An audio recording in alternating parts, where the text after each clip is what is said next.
अस्सलाम वालेकुम स्टूडेंट्स। उम्मीद करता हूँ आप सब बहुत खैरियत से होंगे।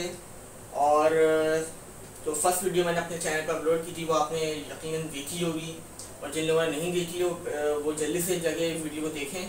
थोड़ी सी लेंथी वीडियो है, अराउंड 1.5 आवर, लेकिन उस वीडियो में कंप्लीट पीएमसी के सिलेबस के फिजिक्स पोर्शन को डिस्कस किया गया है डिटेल के अंदर, और उसमें मैंने हर एंगल से उसको डिस्कस किया है कि क्या चीज़ें पढ़नी है, क्या नहीं पढ़नी है, और कहाँ से पढ़ना है, कितना पढ़ना है, किस तरीके से क्या स्ट्रेटेजी बना के पढ़ना है। इसके अलावा किस तरह के सवालात आ सकते हैं, सबसे बड़ा मसला रहता है स्टूडेंट्स को कि सवालात किस तरीके से आएंगे एमडीकेट के अंदर। तो वो मैंने डिटेल में डिस्कस किया विद एग्जाम्पल भी दिए किस तरह के एमसीक्यू पूछे जा सकते हैं। और जो पढ़ने का मसला था वो भी हल कर दिया कि जितनी भी पाकिस्तान के तमाम बोर्ड्स की टेक्स्ट बुक्स हैं उनमें पीएमसी के अकॉर्डिंग जो चैप्टर्स हैं उनको मैंने अपलोड कर दिया है, उस यूट्यूब पे उसका गूगल ड्राइव पे लिंक दिया है जहाँ से आप लोग डाउनलोड कर सकते हैं। तो आज से हम स्टार्ट करते हैं अपने फर्स्ट चैप्टर को, that is force and motion. और आज का हमारा टॉपिक है डिस्टेंस एंड डिस्प्लेसमेंट। बहुत आसान टॉपिक है लेकिन एमडीकेट के पॉइंट ऑफ व्यू से बहुत अच्छा और कॉन्सेप्चुअल टॉपिक है, क्योंकि इससे बहुत सारे कॉन्सेप्चुअल और डायग्राम बेस्ड क्वेश्चन बन सकते हैं। तो हम स्टार्ट करते हैं।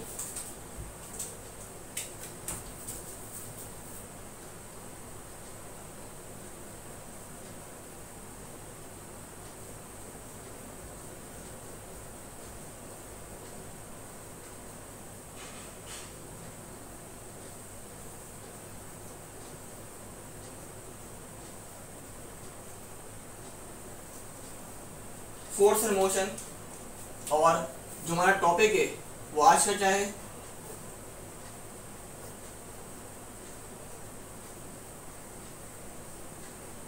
Distance and displacement.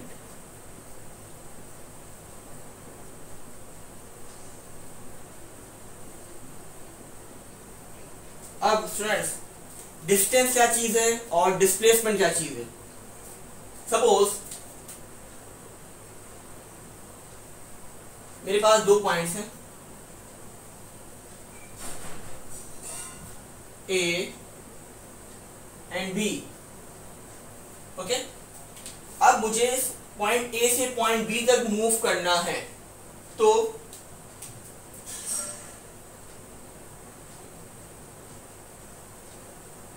एक ये पाथ भी मेरे पास एक ये पाथ है, इसमें नाम दे दिया एक्स का। एक मेरे पास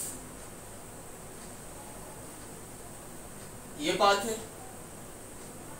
जिसे मैंने नाम दे दिया y का, और एक मेरे पास की पाथ है ये जिसे मैंने नाम दे दिया z का। अब स्टूडेंट देखें, तीनों पाथ कवर किए बॉडी ने और पॉइंट ए से पॉइंट बी तक पहुंच गई। ये इनिशियल पॉइंट है और ये फाइनल पॉइंट है। अब बॉडी पाथ एक्स से भी जा सकती है बी तक, पाथ वाई से भी और पाथ जेड से भी। अब डिस्टेंस क्या चीज है, the actual path length, actual कितना रास्ता कवर किया बॉडी ने, या एक्चुअली बॉडी ने ग्राउंड पे कितना फासला तय किया, दैट इज डिस्टेंस। और अगर मैं उसी डिस्टेंस में ये कहूं कि दो पॉइंट के बीच में शॉर्टेस्ट पॉसिबल डिस्टेंस जो है उसमें क्या नाम दूंगा, डिस्प्लेसमेंट का। यानी अगर मैं पाथ एक्स वाई जेड और वाई को कंपेयर करूं तो उसमें सबसे शॉर्टेस्ट पॉसिबल डिस्टेंस क्या है, वो होता है हमेशा स्ट्रेट डायरेक्शन में। शॉर्टेस्ट पॉसिबल डिस्टेंस दो पॉइंट के बीच में हमेशा क्या होगा, स्ट्रेट पाथ डिस्टेंस। तो इसका मतलब एक्स जेड और वाई तीनों डिस्टेंसेस हैं। क्यों? क्योंकि ये दो पॉइंट्स के बीच का जो फासला है वो आपका डिस्टेंस है, ठीक है। तो एक्स जो ये वाला पाथ है ये भी डिस्टेंस है, ये भी डिस्टेंस है, ये भी डिस्टेंस है। लेकिन अगर आपसे कोई पूछे इसमें से डिस्प्लेसमेंट कौन है, तो हम ये देखेंगे इन तीनों में से सबसे शॉर्टेस्ट पॉसिबल डिस्टेंस कौन सा है। तो इनमें से कौन सा है, पाथ जेड वाला। तो इसका मतलब एक्स एंड वाई ये क्या है आपके डिस्टेंस, जबकि z क्या है, डिस्प्लेसमेंट।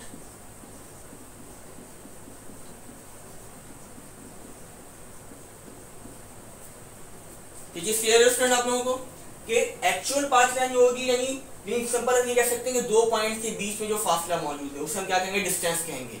लेकिन डिस्प्लेसमेंट की शर्त क्या आ जाती है कि डिस्प्लेसमेंट में चाहे कि स्ट्रेट पाथ हो और दो दरमियान के बीच में शॉर्टेस्ट पॉसिबल डिस्टेंस हो, shortest possible distance in a specific direction. X और वाई के पाथ में हमने डायरेक्शन की बात नहीं की, यानी डिस्टेंस का जब लफ्ज आएगा तो यहाँ पर डायरेक्शन की बात नहीं होगी, जबकि डिस्प्लेसमेंट का जब लफ्ज आएगा तो यहाँ क्या बात आएगी, डायरेक्शन की बात, कि shortest possible distance in a specific direction, यानी यहाँ पर डायरेक्शन इन्वॉल्व हो गई। इसका मतलब डिस्टेंस जो हो गया, यहां सिर्फ चाहिए आपको मैग्नीट्यूड, क्या चाहिए, सिर्फ मैग्नीट्यूड से कंसर्न है हमें, 1 metre, 2 metre, 5 metre, 100 metre, 5 kilometre, just. लेकिन जब डिस्प्लेसमेंट की बात करेंगे हम, तो यहां पर मैग्नीट्यूड के साथ साथ आपके पास एक और चीज इन्वॉल्व हो जाएगी, दैट इज डायरेक्शन, यानी डिस्प्लेसमेंट। यानी अगर ये देखूं यहां मैग्नीट्यूड है तो ये क्या हो गया, ये हो गया स्केलर क्वांटिटी, यानी वो क्वांटिटीज जिनको एक्सप्रेस करने के लिए जस्ट मैग्नीट्यूड की जरूरत होती है, डायरेक्शन की जरूरत नहीं होती है। जबकि डिस्प्लेसमेंट में क्या है, मैग्नीट्यूड प्लस डायरेक्शन, तो ये क्या बन गया, it is a vector quantity. क्यों, क्योंकि यहाँ पर डायरेक्शन की इन्वॉल्वमेंट भी है, तो इस वजह से डिस्प्लेसमेंट क्या हो गया, वेक्टर क्वांटिटी हो गया। ये चीज फ्रेंड्स क्लियर है आप लोगों को। मैं फिर से एक शॉर्ट रिकॉल करता हूं कि दो पॉइंट्स के बीच में जो भी आपके पास स्पेस मौजूद है तो वो क्या चीज है, आपका डिस्टेंस, यानी actual path length covered by a body. ठीक है, अब तीन पाथ थे, एक्स, जेड एंड वाई, तीनों डिस्टेंसेस हैं। क्यों, क्योंकि दोनों पॉइंट्स के बीच में फासला यहां से भी तय कर सकते हैं, यहां से भी तय कर सकते हैं, यहां से भी तय कर सकते हैं। इन द एंड मकसद क्या है कि अपनी इनिशियल पोजीशन से फाइनल पोजीशन पे आना। ठीक है, फॉर एग्जांपल ये आपका स्कूल था, ये आपका घर था। अब स्कूल से घर तक के रास्ते आपके पास 3 तरीके के रास्ते हैं, आप यहां से भी आ सकते हैं, आप यहां से भी आ सकते हैं, यहां से भी आ सकते हैं। अब इन तीनों में से कोई एक रास्ता होगा जो बहुत बड़ा होगा, ठीक है, और एक रास्ता जो होगा वो सबसे छोटा होगा। तो सबसे शॉर्टेस्ट पॉसिबल डिस्टेंस जो होगा वो हमेशा एक स्ट्रेट डायरेक्शन डिस्टेंस होता है, याद रखिएगा ये बात। और उस शॉर्टेस्ट पॉसिबल डिस्टेंस को हम क्या कहते हैं, डिस्प्लेसमेंट कहते हैं। यानी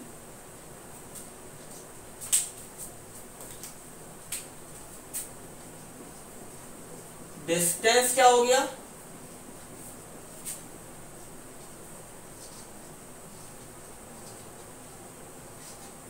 actual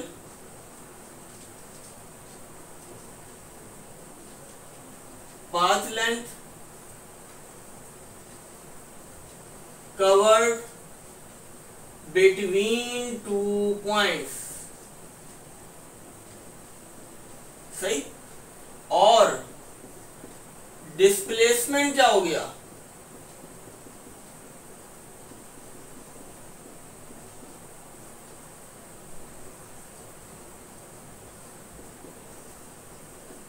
shortest possible distance between 2 points in a specific direction। सही है स्टूडेंट्स, तो डिस्टेंस क्या है, actual path length covered between 2 points. जबकि डिस्प्लेसमेंट क्या है, डिस्प्लेसमेंट भी डिस्टेंस ही है, लेकिन ये शॉर्टेस्ट पॉसिबल डिस्टेंस है इन अ स्पेसिफिक डायरेक्शन। सही है स्टूडेंट्स। तो ये बेसिक कॉन्सेप्ट था डिस्टेंस और डिस्प्लेसमेंट का। और डिस्टेंस आपकी स्केलर क्वांटिटी है और डिस्प्लेसमेंट क्या है, वेक्टर क्वांटिटी है। अच्छा, now move to next point. यहां तक सब चीजें क्लियर है स्टूडेंट्स, आगे बढ़ते हैं।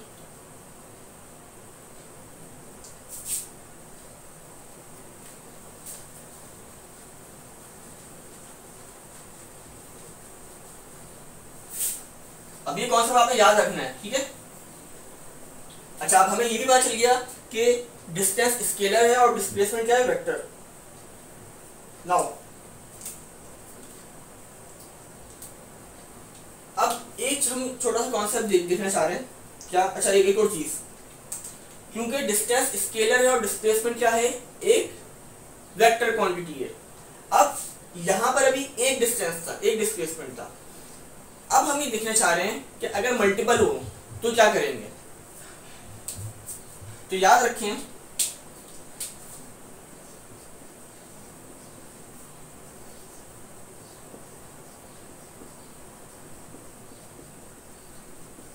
फॉर मल्टीपल डिस्टेंसेस, अगर एक से ज्यादा डिस्टेंसेस कवर हो रहे हैं तो उस कंडीशन में, अच्छा यहां पर हम जो है ना डिस्टेंस को एस से रिप्रेजेंट करेंगे और डिस्प्लेसमेंट को डी से, ठीक है, अपनी आसानी के लिए। तो अगर एक से ज्यादा डिस्टेंस कवर हो रहे हैं तो जो नेट डिस्टेंस होगा वो अलजेब्रिक सम होगा तमाम डिस्टेंसेस का। सही, यानी बॉडी ये पहला डिस्टेंस, दूसरा एन डिस्टेंस कवर कर रहे हैं बॉडी ने, तो तमाम को सम अप कर लेंगे तो आपको क्या मिल जाएगा, नेट डिस्टेंस मिल जाएगा। बॉडी ने नेट कितना डिस्टेंस कवर किया, टोटल कितना डिस्टेंस कवर किया। और अगर डिस्प्लेसमेंट देखना है कि बॉडी एक से ज्यादा डिस्प्लेसमेंट कवर कर रही है तो उस कंडीशन में उसका नेट डिस्प्लेसमेंट क्या होगा। तो अब वहां क्या होगा, अब ये बात आपको पता है कि displacement is a vector quantity, ये था अलजेब्रिक सम। जब डिस्प्लेसमेंट की बात करेंगे तो डिस्प्लेसमेंट में वेक्टर सम लेंगे इंडिविजुअल डिस्प्लेसमेंट्स का, यानी बॉडी जितने डिस्प्लेसमेंट्स कवर करेगी उन सब का वेक्टर सम लूंगा तो मुझे नेट डिस्प्लेसमेंट बॉडी का पता चल जाएगा। क्लियर स्टूडेंट्स, ये यहां पे अलजेब्रिक सम और यहां पे वेक्टर सम, सिंपल।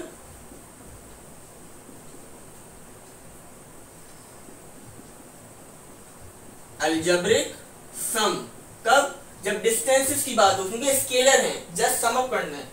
लेकिन यहां पर क्या होगा, यहां पर वेक्टर सम होगा, यानी वेक्टर एडिशन किया जाएगा। तो वेक्टर की प्रॉपर्टी से अप्लाई होंगी वेक्टर। अब ये वेक्टर की बात क्यों कह रहे हैं, वेक्टर सम क्यों कह रहे हैं, जब डिस्टेंसेस ऐड करते हैं, जस्ट अभी मैं वो चीज डिस्कस करूंगा क्या चीज होती है, डिफरेंसेस पे आता हूं मैं अभी कि डिस्टेंस और डिस्प्लेसमेंट के दोनों में डिफरेंसेस क्या क्या हैं। Now move on. ये सबको क्लियर हो गया स्टूडेंट्स कि मल्टीपल डिस्टेंसेस के लिए क्या करेंगे और मल्टीपल डिस्प्लेसमेंट्स के लिए क्या करेंगे।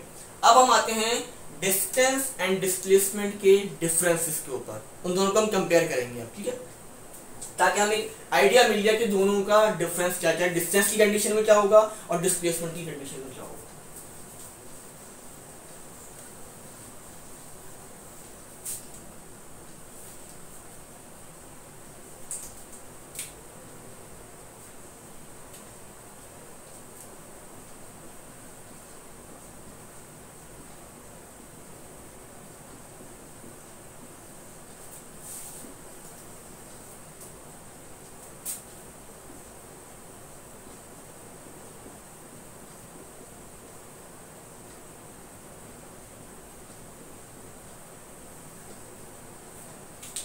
अच्छा भाई, हमने अभी क्या पढ़ा था कि डिस्टेंस जो है वो एक स्केलर क्वांटिटी है, ठीक है, और डिस्प्लेसमेंट क्या है, एक वेक्टर क्वांटिटी। डिस्टेंस क्या था, actual path length between 2 points, और डिस्प्लेसमेंट क्या था, shortest possible distance between 2 points. अच्छा, तो अब हम पॉइंट देखते हैं। सबसे पहली चीज क्या है, ये क्या है, स्केलर है। फिजिकल क्वांटिटी होती है, फिजिकल क्वांटिटी क्या होती है, वो जिसे मेजर किया जा सके। तो उसकी दो टाइप होती है, एक स्केलर होती है और एक वेक्टर। स्केलर क्यों है, क्योंकि इसमें जस्ट आपको मैग्नीट्यूड की नीड होती है। और डिस्प्लेसमेंट क्या है, वेक्टर, क्योंकि इसमें डायरेक्शन भी इन्वॉल्व होती है। तो आपके पास डिस्टेंस हो गया स्केलर और डिस्प्लेसमेंट क्या हो गया, एक वेक्टर क्वांटिटी हो गई। अच्छा, अब यहां पर एक सवाल हो सकता है क्या कि भाई अब फॉर एग्जाम्पल एक नंबर है ना, मैग्नीट्यूड की हम बात करते हैं, एक नंबर है कोई चीज, अब वो एक कोई चीज जीरो भी हो सकती है। अगर हम स्केल बनाए, हमारे पास क्या होता है, स्केल होता है ये कि ये न्यूट्रल पॉइंट है हमारे पास जीरो, इस साइड पे जितनी वैल्यूज होंगी वो सारी क्या होंगी, पॉजिटिव, और इस साइड पे क्या होंगी, वो नेगेटिव। यानी +1 +2 +3, यहाँ पर -1 -2 -3 एंड सो ऑन। अब हमें देखना है कि डिस्टेंस की क्या कैरेक्टरिस्टिक है और डिस्प्लेसमेंट की क्या कैरेक्टरिस्टिक है। तो याद रखें, डिस्टेंस जो होता है वो हमेशा इंक्रीज करेगा, ठीक है। क्या होगा,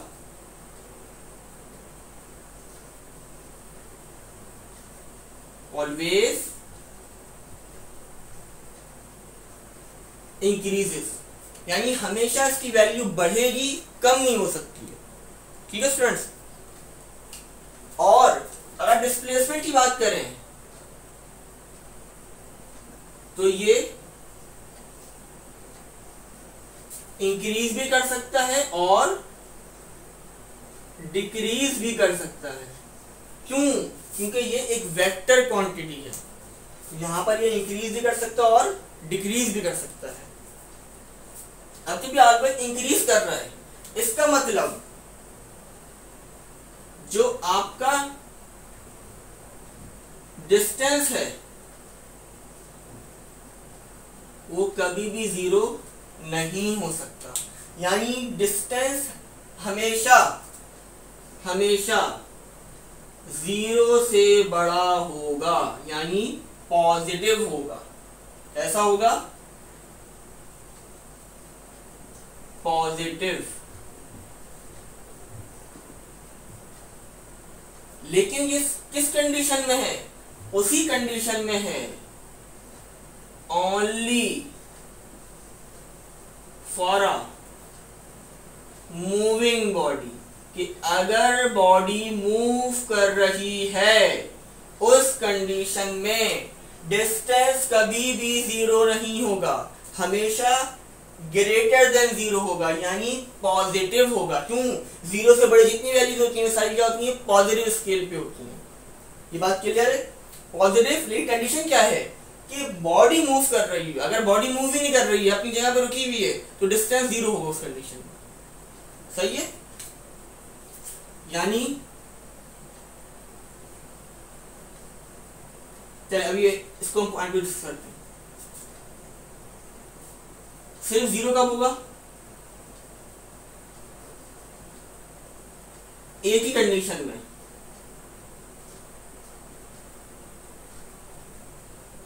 इफ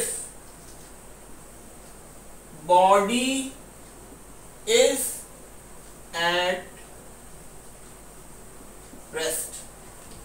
सिर्फ एक वाहिद कंडीशन है जिसमें डिस्टेंस क्या होगा, जीरो होगा। कब, जब बॉडी रेस्ट पर है आपकी। ठीक है स्टूडेंट्स, अब हम केस डिस्कस करते हैं डिस्प्लेसमेंट के लिए। इसका तो पता चल गया सिर्फ क्या होगा, हमेशा पॉजिटिव होगा। यानी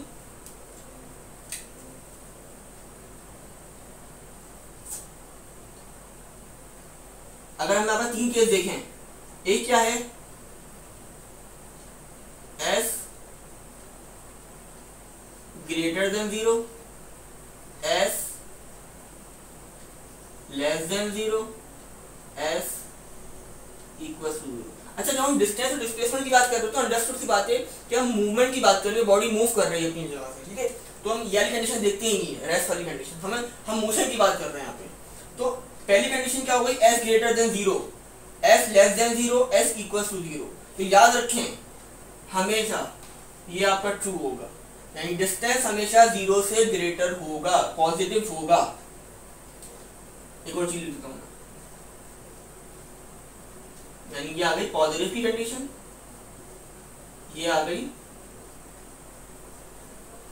नेगेटिव की कंडीशन, और ये आ गई 0 की कंडीशन। तो याद रखें ये चीज करेक्ट है, पॉजिटिव होगा हमेशा, नेगेटिव कभी नहीं हो सकता। It is just a magnitude, distance हमेशा बढ़ेगा, ऑलवेज इंक्रीजेस, और 0 भी कभी नहीं हो सकता।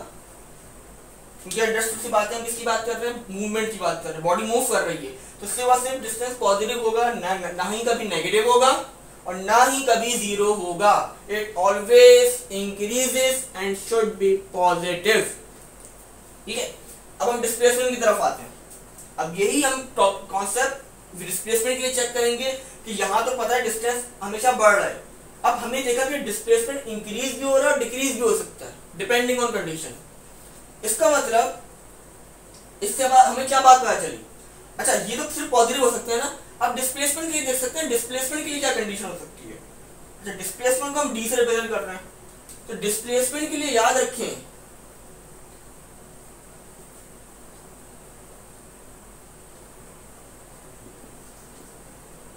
it can be positive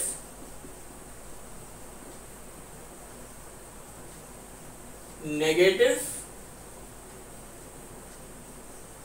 and 0। सही है स्टूडेंट्स, यानी ये पॉजिटिव भी हो सकता है, नेगेटिव भी हो सकता है और 0 भी हो सकता है। आपके पास तीनों कंडीशन हो सकती है, ये वेक्टर है।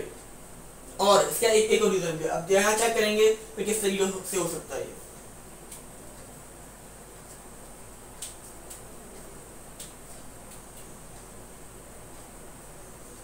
अच्छा अब यहां देखते हैं हम, यानी अगर मैं इस कंडीशन को देखूं तो मैं लिख सकता हूं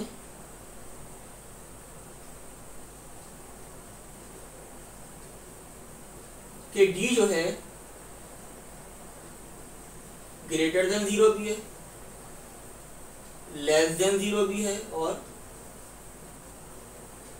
इक्वल्स टू 0 भी है। सॉरी हाँ, पॉजिटिव भी हो सकता है, नेगेटिव भी हो सकता है और 0 भी हो सकता है। अभी तो दोनों को इंडिविजुअली देख रहे हैं, डिस्टेंस की हम अलग बात कर रहे हैं, डिस्प्लेसमेंट की अलग बात कर रहे हैं। ठीक है, फिर हम इन दोनों को इक्वेट करेंगे कि डिस्टेंस और डिस्प्लेसमेंट को हम कंपेयर करें तो उस कंडीशन में क्या होगा।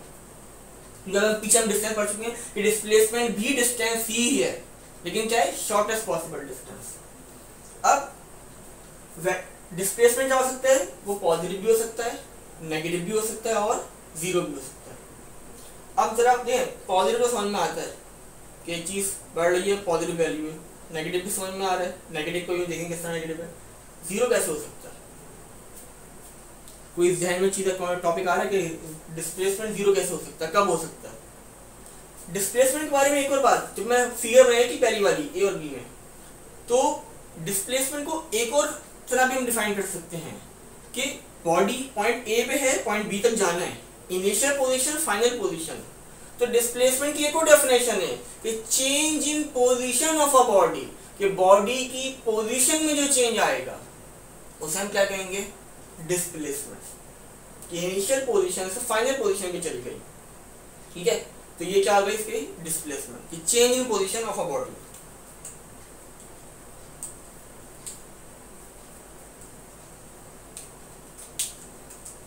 अच्छा जो ने पॉइंट लिखा ना यहाँ पे, इसको भी हम डिस्कस करते हैं। इसको मैं अलग पॉइंट में डिस्कस करता हूँ, यानी ग्रेटर भी हो सकता है, स्मॉलर भी, पॉजिटिव भी, नेगेटिव भी और 0 भी। सही है स्टूडेंट्स, आगे इसको डिस्कस करते हैं कि डिस्प्लेसमेंट 0 कब होगा। जैसे कुछ एमसीक्यू भी हम डिस्कस करेंगे आगे इंशाल्लाह, अभी टॉपिक कवर करने के बाद।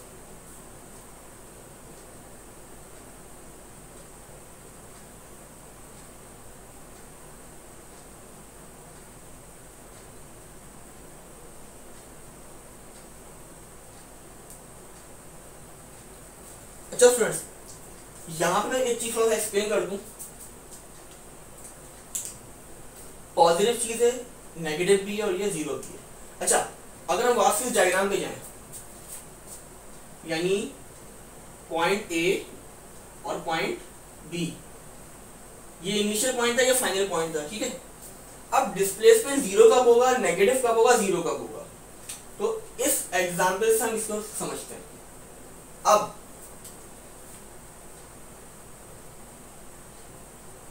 इनिशियल पॉइंट,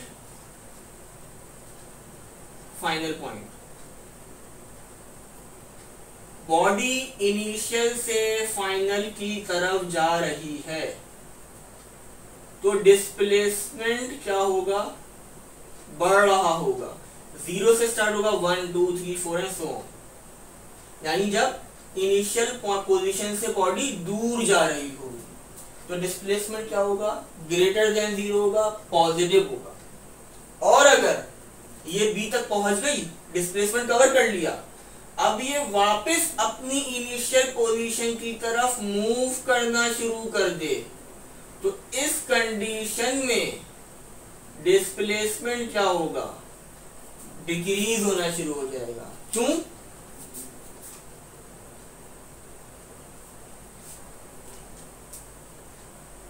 बॉडी ने डिस्प्लेसमेंट कवर किया, लेट सपोज 5 मीटर कवर किया इसने। अब 5 मीटर कवर करने के बाद देखें, डेफिनेशन याद रखनी है हमें कि डिस्प्लेसमेंट क्या है, change in position of a body. अब इनिशियल से फाइनल आई, चेंज आ गया, कितने का आ गया, लेट सपोज 5 मीटर का कवर कर लिया।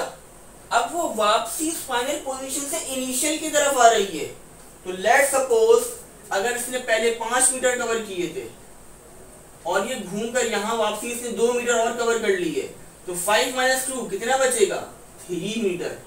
यानी पहले वो 5 मीटर के फासले पे थी, अब यानी इनिशियल और फाइनल के बीच में कितना फासला था, 5। अब जब ये वापसी रिटर्न की इनिशियल पोजीशन की तरफ और 2 मीटर कवर करके रुक गई, तो अब इनिशियल और फाइनल के बीच में कितना फासला रह गया, 3 मीटर का। तो यहाँ डिस्प्लेसमेंट क्या हो गया, डिक्रीज हो गया। यानी जब इनिशियल पोजीशन से दूर जा रही होगी तो डिस्प्लेसमेंट पॉजिटिव होगा, और अगर इनिशियल पोजीशन के करीब आ रही होगी तो डिस्प्लेसमेंट नेगेटिव हो जाएगा, सॉरी डिक्रीज हो रहा होगा, ठीक है, डिक्रीज। और जीरो कब होगा, अगर यानी इनिशियल से फाइनल पे जाए इंक्रीज, फाइनल से इनिशियल पे आए डिक्रीज।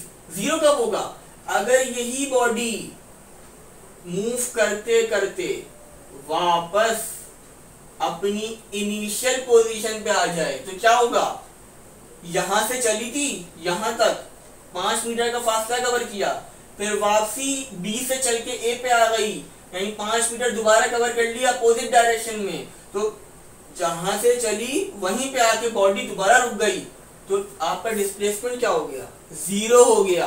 क्यों, क्योंकि डिस्प्लेसमेंट है change in position of a body, और यहाँ पर कोई चेंज आया ही नहीं, बॉडी जहां से चली थी वापस वहीं आ गई, तो डिस्प्लेसमेंट क्या हो गया, जीरो हो गया। यानी ग्रेटर देन जीरो, पॉजिटिव कब होगा, when moves away from initial position, सही। और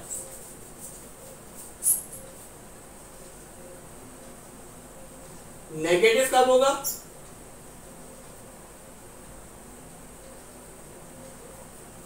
when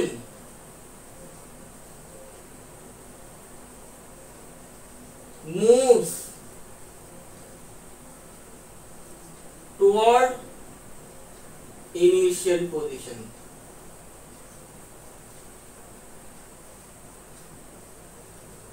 और जीरो कब होगा,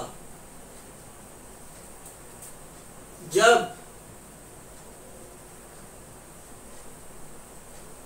इनिशियल पोजीशन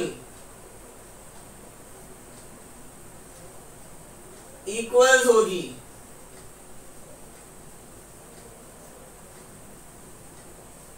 फाइनल पोजीशन पे। सही है स्टूडेंट्स? पॉजिटिव कब होगा? That is positive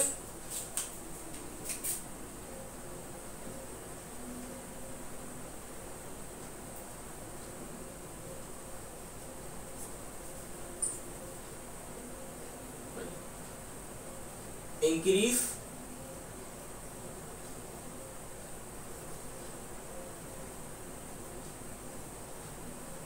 decrease zero. इसी पॉइंट हम क्लियर कर लें कि इंक्रीज कब हो रहा है? जब इनिशियल पोजीशन से बॉडी दूर जा रही है। डिक्रीज कब हो रहा है? जब इनिशियल पोजीशन के करीब आ रही है। और जीरो कब होगा? जब इनिशियल पोजीशन से फाइनल पे जाके फाइनल से वापसी इनिशियल पे आ जाए। तो जो इनिशियल पोजीशन है वही फाइनल पोजीशन है, तो आपका नेट डिस्प्लेसमेंट क्या हो गया? जीरो हो गया। यहाँ तक सबको क्लियर स्टूडेंट्स? ये मेजर जो आप डिफरेंस थे कि ये हमेशा इंक्रीज करेगी, ये हमेशा डिक्रीज करेगी। ये हमेशा पॉजिटिव होगा, ना नेगेटिव होगा ना जीरो होगा। लेकिन ये पॉजिटिव भी हो सकता है, नेगेटिव भी हो सकता है और जीरो भी हो सकता है आपके पास। क्लियर है? और जीरो की कंडीशन पता चल गई। यानी जीरो हमेशा कब होगा? जब भी डिस्प्लेसमेंट उसी कंडीशन में जीरो होगा जब इनिशियल और फाइनल पोजीशन सेम होंगी। Clear students?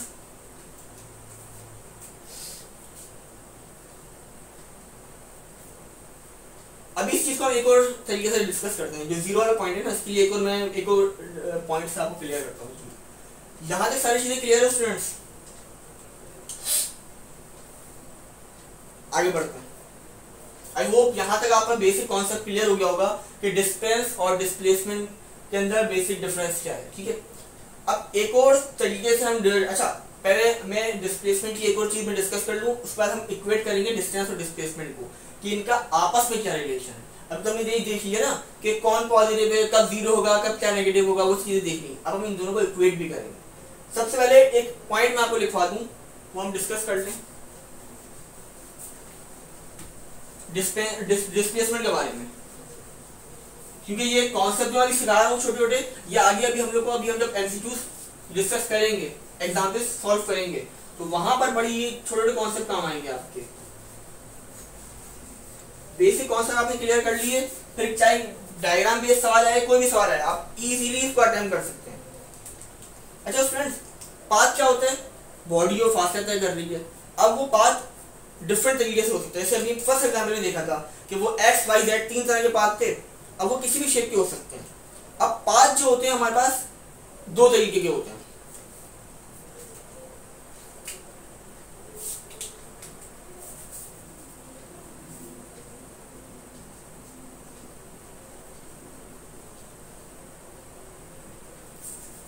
ऐसा नोट लिख लें बस। ये नोट का मतलब इंपॉर्टेंट पॉइंट है ताकि याद रहे। नोट,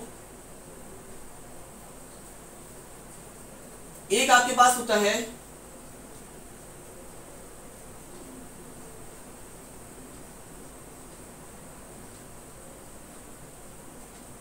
ओपन पाथ और एक क्या होता है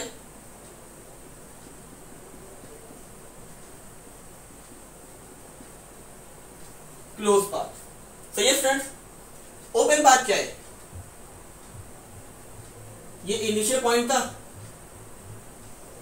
बॉडी यहां से मूव की, पॉइंट बी तक गई, बी से सी तक आ गई, ए से बी, बी से सी। ठीक है, लेट सपोज ये था 10 मीटर और ये था 7 मीटर। लेकिन ये कैसा पाथ है? क्लोज पाथ है। यानी ये है इनिशियल पोजीशन, ये है फाइनल पोजीशन। यानी इनिशियल पोजीशन और फाइनल पोजीशन सेम ना हो। क्या है वो? एक ओपन पाथ। क्लोज पाथ में क्या है? ये पॉइंट ए था, बॉडी यहां से मूव करके गई पॉइंट बी पे, पॉइंट बी से गई पॉइंट सी पे, पॉइंट सी से गई पॉइंट डी पे, और देन डी से वापसी कहां गई? ए पे। 10 metre, 7 metre, let suppose 9 metre and 8 metre.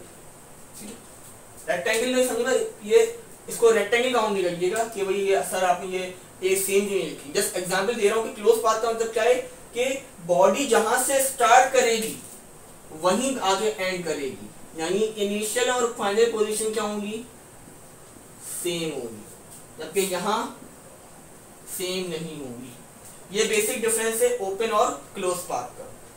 अब ओपन पाथ, अब हम दो चीजें पढ़े थे ना, डिस्टेंस और डिस्प्लेसमेंट की। ओपन पाथ में डिस्टेंस जो होगा वो कैसा होगा, पॉजिटिव होगा और यहीं 0 से ग्रेटर होगा, और डिस्प्लेसमेंट भी क्या होगा, पॉजिटिव और सही है। यानी हम क्या कह सकते हैं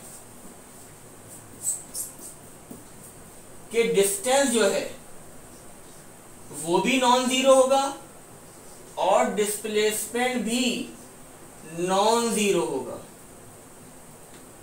सही है। यानी डिस्टेंस भी ओपन पाथ में कभी जीरो नहीं हो सकता, डिस्टेंस तो हो ही नहीं सकता जीरो, वो उसी वक्त जीरो हो सकता है जब बॉडी मूव ही नहीं कर रही है, तो डिस्टेंस तो कभी जीरो होगा ही नहीं, हमेशा पॉजिटिव कोई ना कोई वैल्यू होगी। लेकिन डिस्प्लेसमेंट इस कंडीशन में क्या होगा, नॉन जीरो होगा, क्योंकि चाहे ओपन पाथ है, ठीक है, कोई ना कोई डिस्प्लेसमेंट हो कवर कर रही होगी बॉडी, क्योंकि पोजीशन चेंज हुई है, इनिशियल से फाइनल पे चला गया, पोजीशन चेंज हुई, इसका मतलब डिस्प्लेसमेंट की कोई ना कोई वैल्यू होगी, लेकिन जीरो नहीं होगी। जबकि क्लोज पाथ को अगर मैं देखूं तो क्लोज पाथ में डिस्टेंस तो नॉन जीरो होगा, साथ साथ आपका डिस्प्लेसमेंट भी डिस्प्लेसमेंट क्या होगा, जीरो होगा। क्यों जीरो होगा, क्योंकि हमने पढ़ा था पीछे कि अगर इनिशियल और फाइनल पोजीशन एक ही पॉइंट पे लाई कर रही है तो डिस्प्लेसमेंट क्या होगा, जीरो।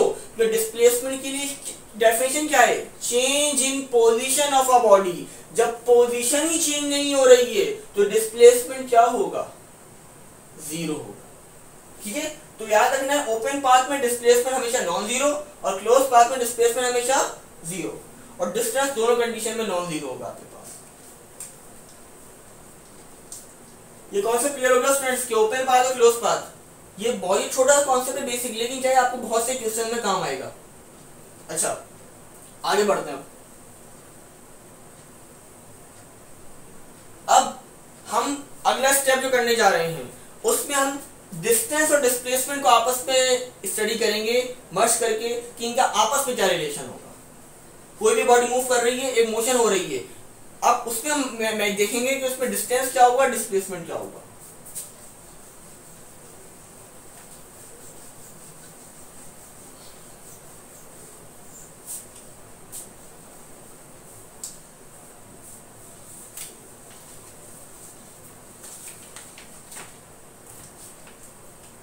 अगेन एक और नोट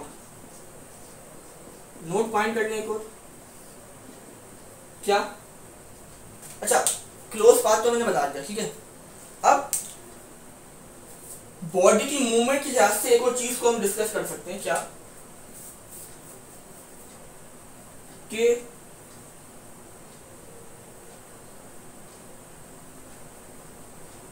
पॉइंट ए और point B, initial position final position, body को मूव करना है ए से बी की तरफ। अब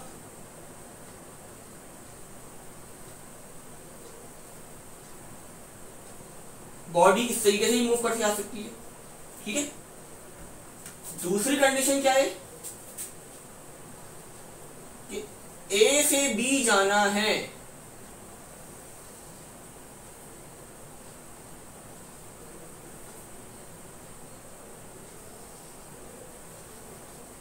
और बॉडी इस तरह मूव कर जाती है। इन दोनों पाथ में फर्क क्या है, ये है कर्व्ड पाथ, जबकि ये क्या है, स्ट्रेट पाथ, सही। एक है कर्व पाथ और एक क्या है, स्ट्रेट पाथ।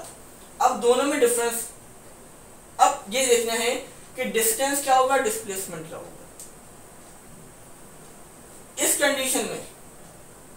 कंडीशन में आपके पास इसमें भी डिस्टेंस कवर हो रहा है और डिस्प्लेसमेंट, इसमें भी डिस्टेंस कवर हो रहा है और डिस्प्लेसमेंट। अब हमें बात पता है कि डिस्प्लेसमेंट जो होता है वो शॉर्टेस्ट पॉसिबल डिस्टेंस होता है। क्या होता है, शॉर्टेस्ट पॉसिबल डिस्टेंस, यानी डिस्टेंस ही होता है लेकिन सबसे शॉर्टेस्ट। तो अगर मैं पॉइंट ए और बी को देखूं तो इनके दरमियान शॉर्टेस्ट पॉसिबल डिस्टेंस क्या हो सकता है, क्या होगा, वो एक स्ट्रेट पाथ होगा। यानी ये ब्लू से मैंने ड्रॉ किया है, ये होगा इसका डिस्प्लेसमेंट। ये जो कवर होगी बॉडी कर्व पाथ में, ये आपका डिस्टेंस और ये डिस्प्लेसमेंट। अब मुझे गौर से देख के बताएं, इस केस में कौन ग्रेटर होगा, डिस्टेंस या डिस्प्लेसमेंट। तो देख के आप बता सकते हैं इजीली कि इस केस में डिस्टेंस जो होगा वो ग्रेटर होगा डिस्प्लेसमेंट से। आपने डिस्टेंस कवर किया होगा, लेट सपोज वो 10 मीटर है, तो आपका डिस्प्लेसमेंट होगा वो 10 से लेस होगा। नहीं, डिस्टेंस क्या होगा, लेस होगा डिस्प्लेसमेंट से। क्लियर, ज्यादा फास्ट तय करेगी बॉडी कर्व पाथ में, और अगर इसका डिस्प्लेसमेंट निकालना होगा, डिस्प्लेसमेंट क्या होगा, स्ट्रेट डायरेक्शन का डिस्टेंस जो होगा, शॉर्टेस्ट पॉसिबल डिस्टेंस, तो वो लाजमी क्या होगा, आपके डिस्टेंस से कम होगा क्लोज कर्व पाथ में। लेकिन अगर मैं स्ट्रेट पाथ की बात करूं तो बॉडी यहां से यहां तक मूव करती है। लेट सपोज ये फासला था 10 मीटर का, तो डिस्टेंस कितना कवर किया, 10 मीटर, और आपका डिस्प्लेसमेंट भी क्या होगा, 10 मीटर, क्योंकि बॉडी स्ट्रेट डायरेक्शन में मूव कर रही है। और डिस्प्लेसमेंट क्या होता है, स्ट्रेट डायरेक्शन का डिस्टेंस। तो इस केस में आपका डिस्टेंस और डिस्प्लेसमेंट बराबर होंगे। क्लियर स्टूडेंट्स, ये चीज क्लियर है सबको। और अगर मैं इन दोनों को कंपेयर करूं, यानी डिस्टेंस आपका ग्रेटर हो सकता है डिस्प्लेसमेंट से और इक्वल हो सकता है, यानी मैं लिख सकता हूं कि distance is greater than and equals to displacement. सही है, लेकिन distance can never be less than displacement. क्यों, क्योंकि डिस्प्लेसमेंट खुद एक डिस्टेंस होता है और शॉर्टेस्ट पॉसिबल डिस्टेंस, तो ये चीज कभी भी पॉसिबल नहीं हो सकती। सिर्फ दो पॉसिबिलिटीज हो सकती हैं कि डिस्टेंस ग्रेटर होगा हमेशा, वो तो होता ही हमेशा, कि डिस्टेंस, क्यों, क्योंकि डिस्प्लेसमेंट खुद एक डिस्टेंस है, शॉर्टेस्ट पॉसिबल डिस्टेंस, तो डिस्टेंस हमेशा ग्रेटर होगा आपके डिस्प्लेसमेंट से। ठीक है, और दूसरी कंडीशन क्या हो सकती है, दोनों क्या हो जाए बराबर। कब बराबर होंगे, जब बॉडी स्ट्रेट डायरेक्शन में मूव कर रही होगी, सिर्फ उस कंडीशन में दोनों बराबर होंगे आपके पास। क्लियर, और डिस्टेंस कभी भी डी से छोटा नहीं हो सकता। तो एक और चीज अगर हम देखें, अगर मैं इस चीज को देखूं, ये इनइक्वालिटीज हैं, अगर मैं इसका रेशो निकालना चाहूं तो यहां से एक बात पता चली आपको कि डिस्टेंस और डिस्प्लेसमेंट का जो रेशो होगा वो हमेशा 1 के बराबर या 1 से छोटा होगा, 1 से बड़ा होगा। स्टूडेंट, कैसे, इस केस में क्या होगा, कर्व पाथ के केस में क्या होगा, अगर मैं रेशो निकालना चाहूं तो रेशो क्या होगा, 1 से बड़ा होगा कर्व पाथ के केस में। और अगर इसके केस में निकालना चाहूं तो दोनों का रेशो क्या होगा, बराबर है, तो बराबर है तो रेशो क्या होगा, 1 होगा। सही है, यानी सिर्फ ये पॉसिबिलिटीज है, ये कभी भी पॉसिबल नहीं है। यानी मैं लिख सकता हूं इसको कि एस और डी का जो रेशो है वो कभी भी 1 से, इस साइन का मतलब क्या है कि नॉट पॉसिबल।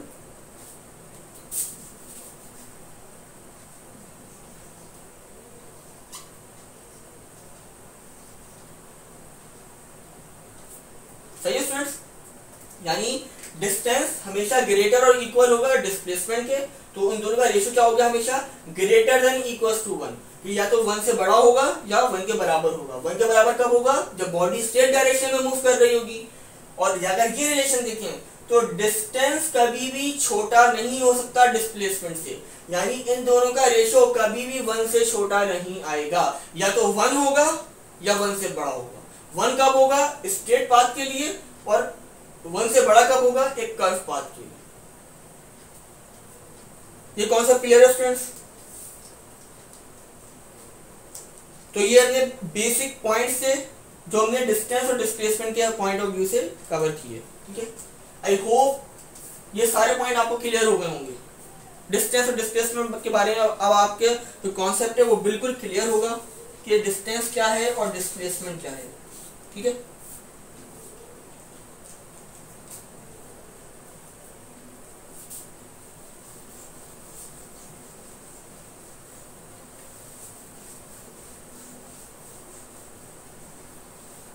अच्छा भाई, अब क्या करें?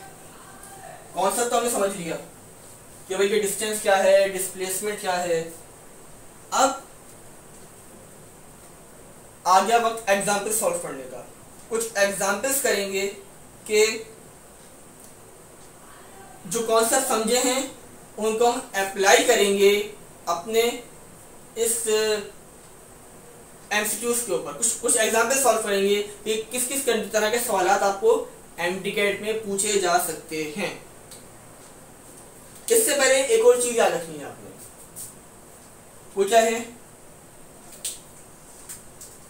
एक कॉन्सेप्ट है जो कि डिस्प्लेसमेंट में बहुत काम आएगा, that is direction indicator. Students, बहुत इंपॉर्टेंट टॉपिक है। क्यों?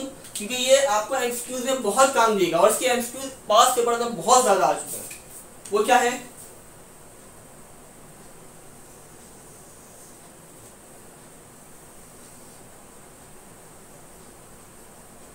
आपके पास 4 बेसिक डायरेक्शन होती हैं।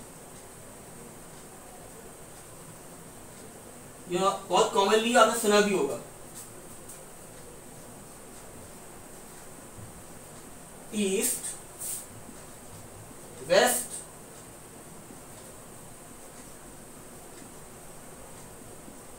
North, south. ये डायरेक्शन इंडिकेटर आपको याद होना चाहिए। उसकी वजह क्या है? एग्जाम्स में क्वेश्चन आएंगे, उसमें इस तरह की वर्डिंग होगी कि a boy a girl move 50 meter towards north या 10 meter towards east, different condition दी होंगी। अब डायरेक्शन है, इसका मतलब यहाँ पे डिस्प्लेसमेंट की बात हो रही है। डिस्प्लेसमेंट क्योंकि डिस्प्लेसमेंट में 2 चीजें होती हैं, एक होगा उसका magnitude 5 metre, 10 metre, 100 metre, 1 kilometre, और दूसरी चीज क्या साथ में होगी? डायरेक्शन। तो ये डायरेक्शन हो गई।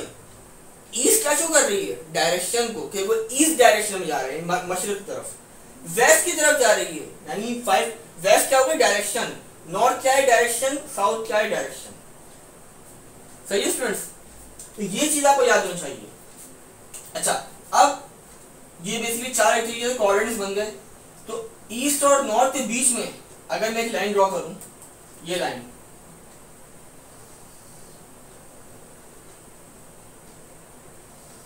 एक ये लाइन ड्रॉ करूं, एक ये लाइन ड्रॉ करूं, ये लाइन ड्रॉ करूं, ये कौन सा पोजीशन है? नॉर्थ और ईस्ट के बीच में है, तो इसे लिख सकता हूं नॉर्थ ईस्ट डायरेक्शन, कि नॉर्थ और ईस्ट के बीच में लाई कर रहा है। ये कौन सी पोजीशन है? साउथ और ईस्ट के बीच में, यहां लिख सकता हूं साउथ ईस्ट पोजीशन। ये कौन सी पोजीशन है? वेस्ट और साउथ के बीच में, यस, तो लिख सकता हूं साउथ वेस्ट डायरेक्शन। और ये कौन सी है? वेस्ट नॉर्थ, तो लिख सकता हूं north west direction. Clear students? ये डायरेक्शन इंडिकेटर आपको पता होना चाहिए। अगर ये आपको याद है, ये पिक्चर आपके जहन में होनी चाहिए, बस पिक्चर अपने जहन में बिठा लें।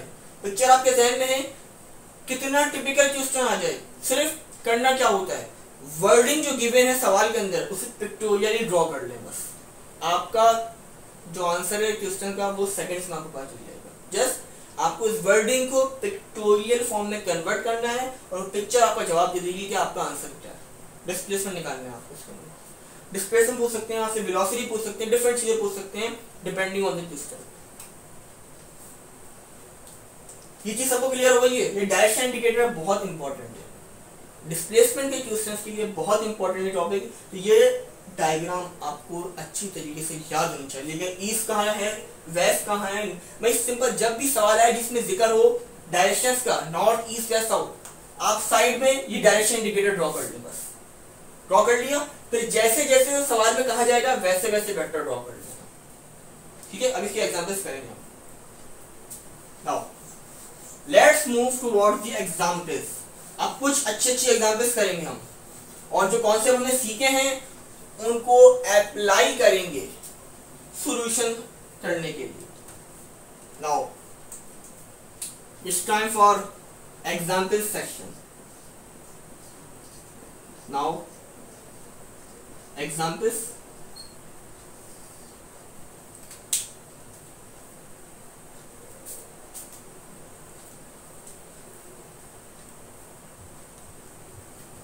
सो स्टूडेंट्स स्टार्ट करते हैं। फर्स्ट एग्जांपल है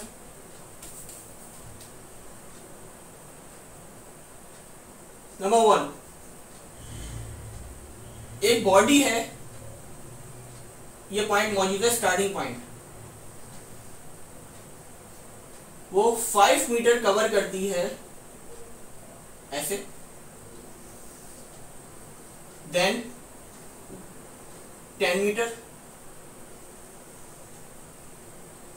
देन अगेन 5 मीटर। सही है। आपसे पूछा जा रहा है बताएं इसने कितना डिस्टेंस कवर किया और इसका नेट डिस्प्लेसमेंट कितना। सही। अब वही रिकॉल करें, मैंने क्या बताया था, जब मल्टीपल डिस्टेंसेस हो, मल्टीपल डिस्प्लेसमेंट्स हो, तो क्या करते हैं, जब मल्टीपल डिस्टेंसेस होते हैं तो अलजेब्रिक सम लेते हैं इंडिविजुअल डिस्टेंसेस का। यहाँ कितने डिस्टेंसेस हैं, 1 2 3। तो जब हम डिस्टेंस की बात करेंगे तो जस्ट एड अप कर दें अलजेब्रिक सम 5 + 10 + 5, तो डिस्टेंस क्या आ गया net total 20 meter. Clear students, algebraic sum. और जब हम क्या करते हैं डिस्प्लेसमेंट की बात करते हैं, तो डिस्प्लेसमेंट में क्या बताया था मैंने, डिस्प्लेसमेंट क्या करते हैं, वेक्टर सम लेते हैं। तो डिस्प्लेसमेंट की बात करूंगा तो पहला डिस्प्ले वेक्टर जो है वो 5 मीटर है। सही है, 5 मीटर। अगला जो है वो है 10 मीटर। अब अगला जो है वो 5 मीटर है, लेकिन क्योंकि वेक्टर में डायरेक्शन इन्वॉल्व होती है, अगर मैं अपवर्ड वाले को पॉजिटिव ले रहा हूं, ये वेक्टर की डायरेक्शन क्या है, इस डायरेक्शन की रिवर्स डायरेक्शन में है, तो मैं यहां लिख सकता हूं ये क्या हो गया, -5 हो गया। क्यों -5 क्यों हुआ, क्योंकि इस वाले वेक्टर के मुकाबले में ये अपोजिट डायरेक्शन में था। ये डिस्प्लेसमेंट अपवर्ड डायरेक्शन में है, ये डिस्प्लेसमेंट डाउनवर्ड डायरेक्शन में है, तो वेक्टर में डायरेक्शन इन्वॉल्व होती है। तो अगर मैं एक को पॉजिटिव लूंगा, किसी एक को पॉजिटिव ले लें, ये पॉजिटिव ले लिया तो ये क्या हो जाएगा खुद ब खुद नेगेटिव, अगर ये पॉजिटिव होगा तो ये क्या हो जाएगा नेगेटिव। तो 5 से 5 कैंसिल आउट, डिस्प्लेसमेंट क्या आ गया आपके पास 10 मीटर। Clear student. और याद रखिएगा जो आपका ये डिस्प्लेसमेंट होगा, यानी डिस्प्लेसमेंट क्या हो गया टोटल, ये क्या हो गया सिंपल अलजेब्रिक सम, और ये क्या हो गया वेक्टर सम। सही है। इसमें सॉल्यूशन की जरूरत भी नहीं है डिस्प्लेसमेंट के लिए, ये ऐसे सवाल है आप देख के बता देंगे। जस्ट आपने जहन अपने माइंड में कैलकुलेट किया, डिस्टेंस निकाल लें, सबको सम कर दो, 5 + 10 + 15 20। डिस्प्लेसमेंट चाहिए, डायग्राम बना लिया आपने, या डायग्राम अगर बनी हुई आई है तो डायग्राम बनी हुई है, देखा भाई ये 5 है 5 है, ये दूसरों कैंसिल आउट कर रहे, कितना बच रहा 10, तो ये 10 होगा तो ये भी क्या हो जाएगा 10 हो जाएगा। जस्ट माइंड में कैलकुलेट करना आपने।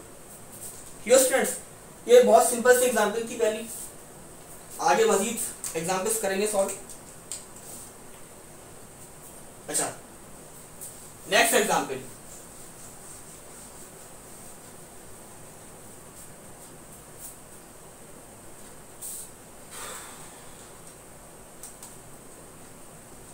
एक और एग्जांपल करते हैं थोड़ी सी। फॉर एग्जांपल,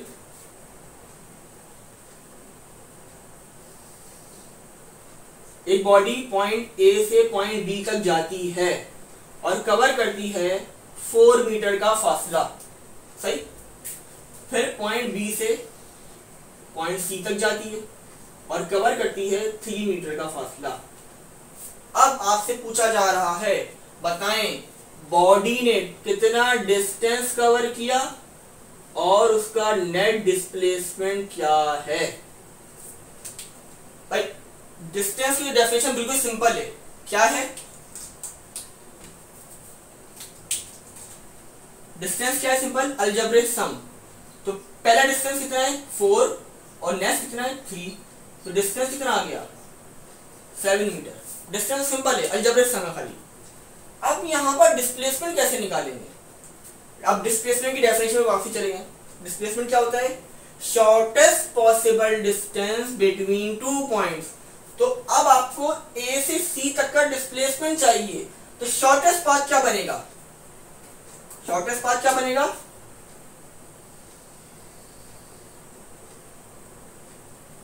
दिस वन, सही है, शॉर्टेस्ट पाथ।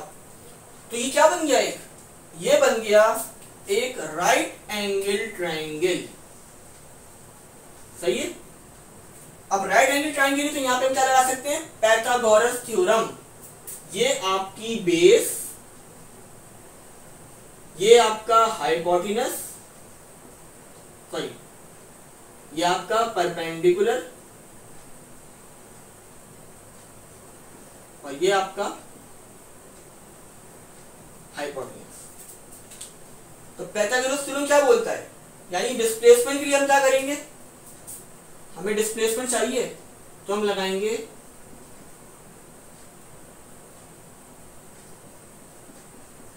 Pythagoras theorem.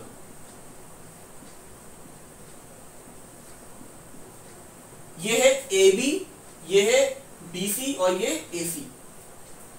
तो पाइथागोरस थ्योरम क्या बोलता है?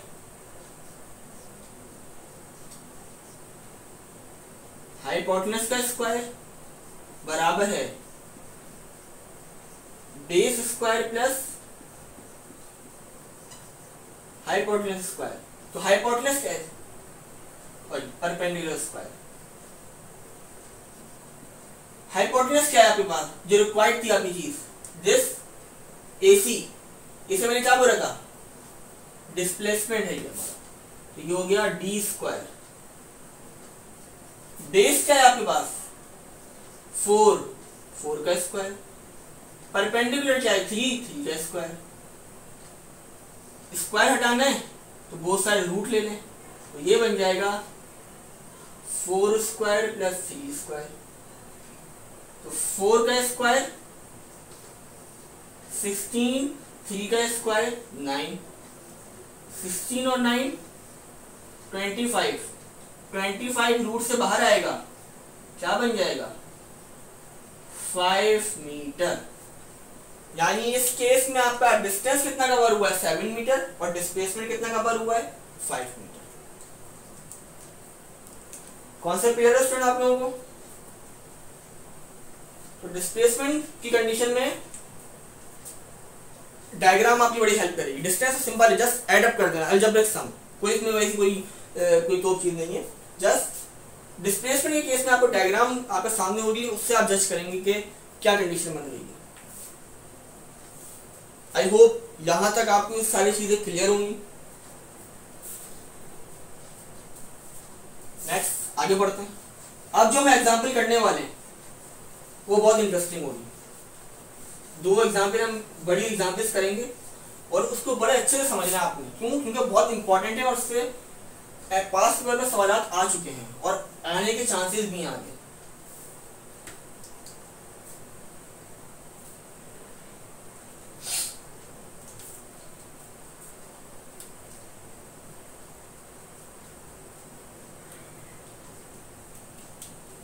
वो क्या है,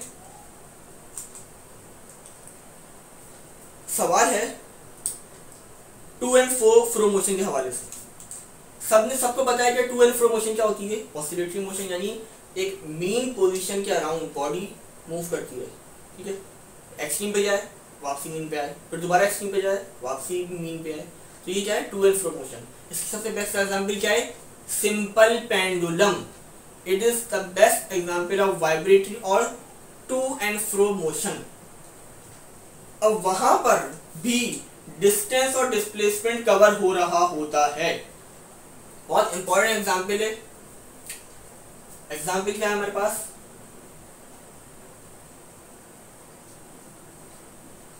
टू एंड फ्रो मोशन।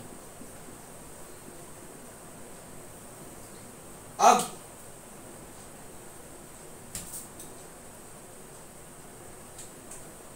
गौर से देखें,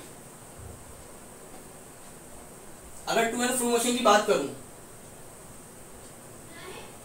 तो ये आपके पास क्या हो गया, मीन पोजीशन हो गई, क्या आ गई, मीन पोजीशन, और ये आ गई बॉडी की आपके पास एक्सट्रीम पोजीशन, यानी एक एक्सट्रीम ये है और दूसरा एक्सट्रीम आपके पास ये रहा, ये आ गया एक्सट्रीम पोजीशन, दो एक्सट्रीम आ गए आपके पास, एक ये और एक ये। अब मीन पोजीशन से जो बॉडी फासले तय कर रही होती है, ठीक है, ये कहलाता है इसका एम्पलीट्यूड, ये एम्पलीट्यूड ये हो गया, ये हो गया। इससे आप कंडीशन क्या महसूस करेंगे, ये आ गया आपका जीरो, यानी अगर ये साइड है पॉजिटिव साइड हो गई और ये साइड होगी क्या हो जाएगी, नेगेटिव साइड हो जाएगी आपके पास। अब एक कंडीशन, एक कंप्लीट वाइब्रेशन क्या होती है कि बॉडी यहां से स्टार्ट की, मीन पे आए, मीन से एक्सट्रीम पे आए, फिर वापसी मीन पे आए, देन अगेन एक्सट्रीम पे आए, तो ये एक कंप्लीट साइकिल कहलाएगी। पेंडुलम की मिसाल लेते हैं ना, पेंडुलम एक्सट्रीम से छोड़ा, मीन पे आया, फिर एक्सट्रीम पे गया, फिर वापसी मीन पे आया और वापसी एक्सट्रीम पे आ गया, तो ये एक कंप्लीट साइकिल कहलाती है आपके पास, ठीक है, या कंप्लीट वाइब्रेशन कहलाती है। और अगर मैंने यहां से छोड़ा, मीन पे गया, मीन से वापसी यहाँ पे एक्सट्रीम पे आ गया, सिर्फ इतना हिस्सा कवर किया, तो ये क्या कहलाएगी, हाफ साइकिल कहलाएगी। क्यों, क्योंकि पहले यूं गया और वापसी आ गया, एक साइकिल। अगर ये यहां से सिर्फ यहां तक आ रहा है तो ये क्या कहलाएगी, हाफ साइकिल, क्योंकि आधी साइकिल हो गई।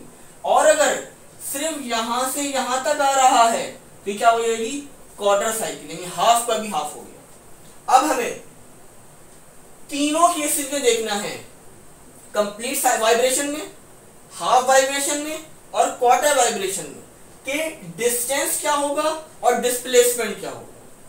Clear student? अब नंबर 1,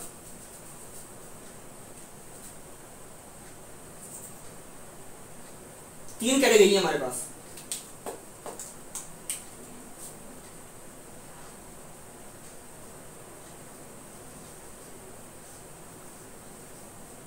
वन कंप्लीट वाइब्रेशन या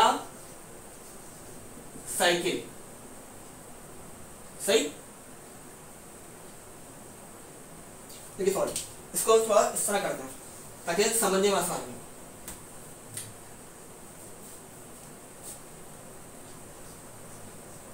वाइब्रेशन स्लैश साइकिल, कुछ भी कह रहे हैं आप, सही। अगली चीज क्या है कि उसमें डिस्टेंस कितना कवर हुआ, और नेक्स्ट चीज उसमें डिस्प्लेसमेंट कितना कवर हुआ। अब तीन कंडीशन है हमारे पास। नंबर 1,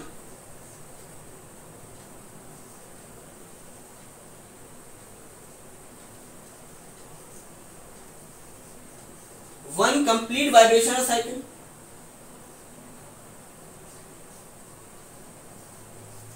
हाफ यानी 1/2, थर्ड इज क्वार्टर यानी 1/4। अब हमें देखना है कि तीनों के अंदर डिस्टेंस कितना कवर हुआ है और डिस्प्लेसमेंट। अब अगर मैं पहली कंडीशन की बात करूं, गौर से स्टूडेंट देखना है इस चीज को, आपने गौर से पहला केस देखना, वन कंप्लीट वाइब्रेशन। बॉडी यहां से स्टार्ट करेगी मूव करना, लेट्स सपोज पेंडुलम है, एक्सट्रीम से स्टार्ट किया, कवर करते करते यहां पहुंचा, सही। इनिशियल पोजीशन ये थी, यहां पहुंचा, फिर वापसी मूव करते करते यहां आ गया, ये आ गई इसकी फाइनल पोजीशन। ये डिस्टेंस कितना है? अच्छा, जब डिस्टेंस की बात करेंगे तो मैग्नीट्यूड की बात कर रहे हैं, डायरेक्शन की बात इन्वॉल्वमेंट ही नहीं है, सिर्फ मैग्नीट्यूड है। जब यहां से यहां तक आया, पहले कवर किया ए, कहां तक? मीन तक, फिर मीन से दोबारा एक्सट्रीम तक कितना कवर किया? ए, तो ए प्लस ए 2a, फिर एक्सट्रीम से वापसी मीन पे आएगा, एक और ए ऐड हुआ तो कितना हो गया? 3a, देन दोबारा मीन से एक्सट्रीम पे आएगा तो अगेन ए, तो a फिर a, कितना हो गया? 2a, फिर दोबारा इसने यहां तक आएगा तो कितना हो गया? 2a, दोबारा कवर किया इसने, 2a कवर किया इसने एक्सट्रीम से एक्सट्रीम तक, फिर दोबारा एक्सट्रीम से एक्सट्रीम में कितना कवर किया? 2a, तो 2a प्लस 2a कितना हो गया? 4a, यानी एक कंप्लीट साइकिल में कितना डिस्टेंस कवर करेगा? 4a। और अगर डिस्प्लेसमेंट की बात करूं तो डिस्प्लेसमेंट की डेफिनेशन क्या बोलती है कि चेंज इन पोजीशन। अब मुझे बताएं, जहां से बॉडी चली थी घूम के उसी पॉइंट पे आ गई, यानी इनिशियल और फाइनल पोजीशन सेम है, तो डिस्प्लेसमेंट क्या हो गई? 0 हो गई। समझ में आया बच्चों? ये क्यों 0 हुई है? क्योंकि इनिशियल और फाइनल पोजीशन एक ही पॉइंट पे लाई कर रही है, जहां से पेंडुलम चला था वहीं आके रुक गया। डिस्टेंस 4a और डिस्प्लेसमेंट 0। अब बात करें हाफ साइकिल की। हाफ साइकिल का मतलब यहां से चला यहां तक आ गया, ये इनिशियल पोजीशन या फाइनल पोजीशन। तो इनिशियल से मीन तक कितना डिस्टेंस कवर किया? a, और कितना डिस्प्लेसमेंट कवर किया? a, तो कितना हो गया?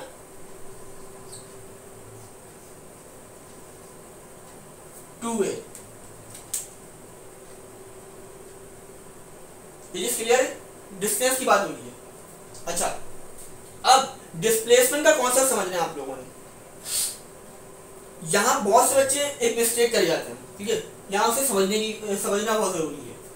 ठीक है, मैंने आपको स्केल समझाया था, ये स्केल होता है हमारे पास, ये आपकी 0 कंडीशन है, ये 0 पोजीशन। इस तरफ जितने राइट साइड में सारे क्या है? पॉजिटिव, और लेफ्ट साइड में सारे नेगेटिव। इसी चीज को यहां पे कंसीडर करें आप लोग। क्या? इनिशियल पॉइंट था, डिस्टेंस की बात हुई, डिस्टेंस 2a कवर कर लिया, बात होगी डिस्प्लेसमेंट की। ये हाफ साइकिल, ये एक एक्सट्रीम से मीन तक का डिस्टेंस है और ये मीन से एक्सट्रीम तक का, ठीक है, दो हिस्सों में ब्रेक किया हुआ इसको। जब ये अभी आप बॉडी यहां पर है तो ये अपने ये इसकी मीन पोजीशन है, ये मीन पोजीशन से कितने डिस्प्लेसमेंट पर है? a। अब ये आहिस्ता आहिस्ता वापसी कहां जा रही है? 0 वाले पॉइंट पे जा रही है, सही है। यानी ये यहां तक का फासला कितना? a, ये है पॉजिटिव साइकिल, पॉजिटिव वाला स्केल आ गया, ये 0 आ गया।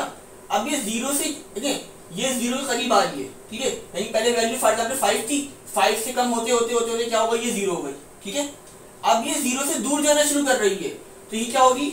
यहाँ इस हिस्से में नेगेटिव साइकिल, यानी 0 से दूर जाएगी, जा रही है, -1 -2 ऐसी कहाँ गई? -5 पे आ गई। अब ये वापसी मूव करना शुरू करेगी, तो -5 से -4 -3 -2 -1 देन अगेन 0, फिर दोबारा पॉजिटिव तरफ जाएगी, 0 से 1 2 3 4 5। तो मैं कह सकता हूं कि ये हो गया आपका +a और ये हो गया आपका -a, सही है। तो ये आपकी +a और -a। तो हाफ साइकिल के लिए पहले से कवर किया +a, फिर कवर किया -a, तो जब दोनों को एड अप करेंगे तो नेट डिस्प्लेसमेंट क्या आ गया आपके पास? 0 आ गया। Clear student? यहाँ बच्चे कंफ्यूज होंगे कि नहीं ये तो सर ये स्ट्रेट डायरेक्शन नहीं है, यहाँ पे आपके पास एक्सट्रीम और मीन पोजीशन का कॉन्सेप्ट है। वहां 0 क्यों हुआ था कि वहां तो आपके पास इनिशियली से जाके दोनों पोजीशन सेम पॉइंट पे लाई कर रही थी, तो उस कंडीशन में डिस्प्लेसमेंट हमेशा 0 होता है। इस कंडीशन में क्यों 0 हुआ, क्योंकि यहाँ पर आपके पास ये मीन पोजीशन है 0, इससे समझे 0 से इस तरफ जितनी वैल्यू है ये पॉजिटिव एम्पलीट्यूड है और ये नेगेटिव एम्पलीट्यूड है, ठीक है।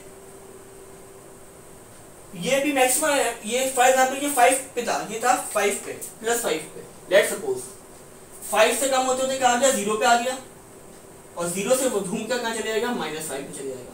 देन अगेन ये साइकिल रिपीट होती चली जाएगी, डिस्प्लेसमेंट -5 से होते हुए फिर से 0 होगा, फिर अगेन बढ़ते बढ़ते +5 हो जाएगा, ठीक है। तो डिस्प्लेसमेंट कंडीशन में क्या हो गया, 0। क्यों 0 हुआ ये बात समझ में आ गई आप लोगों की, ठीक है। अब देखते हैं आखिरी साइकिल। अगर मैं बात करूं इस आखिरी साइकिल की,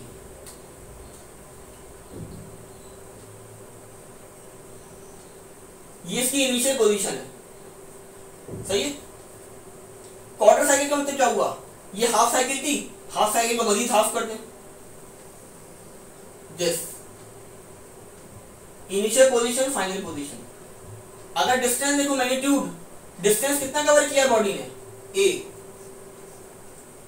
और अगर डिस्टेंस डिस्प्लेसमेंट की बात भी करूं तो ये स्ट्रेट डायरेक्शन के अंदर है और इनिशियल पोजीशन से बॉडी दूर जा रही है, पढ़ा था अभी पीछे कि डिस्प्लेसमेंट कब पॉजिटिव होगा, जब इनिशियल पोजीशन से अवे मूव करे, दूर जा रही हो, और ये कितना डिस्टेंस की डिस्प्लेसमेंट होगा, a।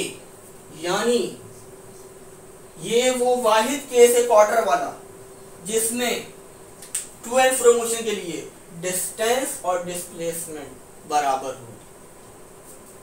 स्टूडेंट ये पूरी चीज क्लियर है सबको कि वन कंप्लीट वाइब्रेशन में क्या था, कंप्लीट साइकिल मूव की, a प्लस a 2a फिर अगेन 2a, तो 4a हो गया डिस्टेंस, ठीक है।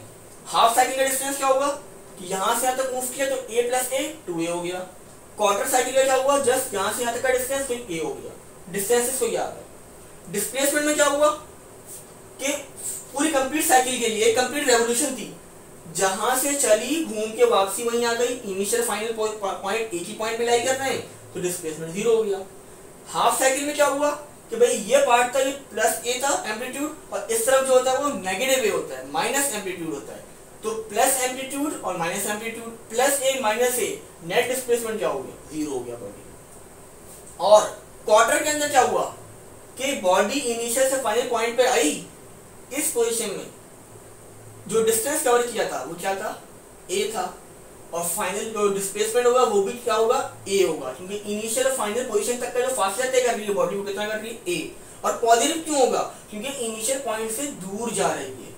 अगर ये इनिशियल पॉइंट के करीब आ रही होती तो क्या होता, फिर डिक्रीज हो रहा। ये क्लियर स्टूडेंट। तो टू एंड फ्रो मोशन का कॉन्सेप्ट है ये, सिंपल सा, और ये पता होना चाहिए आपको बहुत। ये पेपर में इस तरह भी आ सकता है कि आपको एक पेंडुलम दे देंगे और पूछेंगे कि ये एक कंप्लीट रेवोल्यूशन के लिए, वाइब्रेशन के लिए इसका डिस्टेंस कितना है या डिस्प्लेसमेंट कितना है, या वो हाफ वाइब्रेशन का पूछ लेंगे या वो क्वार्टर का पूछ लेंगे। क्लियर स्टूडेंट सबको।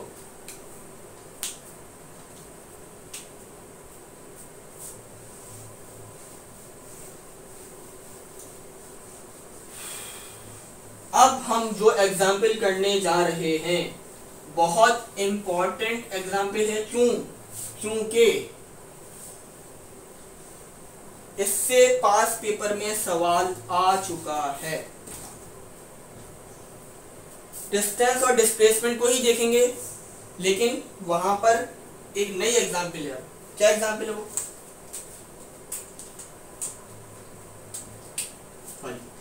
एग्जाम्पल की हेडिंग रखी है, एग्जाम्पल ही चल रही है अभी। अच्छा, एग्जाम्पल में क्या है, लेट्स सपोज मेरे पास एक सर्किल मौजूद है, ठीक है, ये इसका सेंटर है। सेंटर से सरफेस तक का डिस्टेंस क्या होता है, r, यानी रेडियस, ये सब r से रिप्रेजेंट करते हैं। ये सर्किल है मेरे पास। अब तीन कंडीशन है मेरे पास, जैसे पीछे की थी अभी हमने, एक कंप्लीट वाइब्रेशन, अब यहाँ पे सर्कुलर मोशन है तो क्या होगी, रेवोल्यूशन होगी।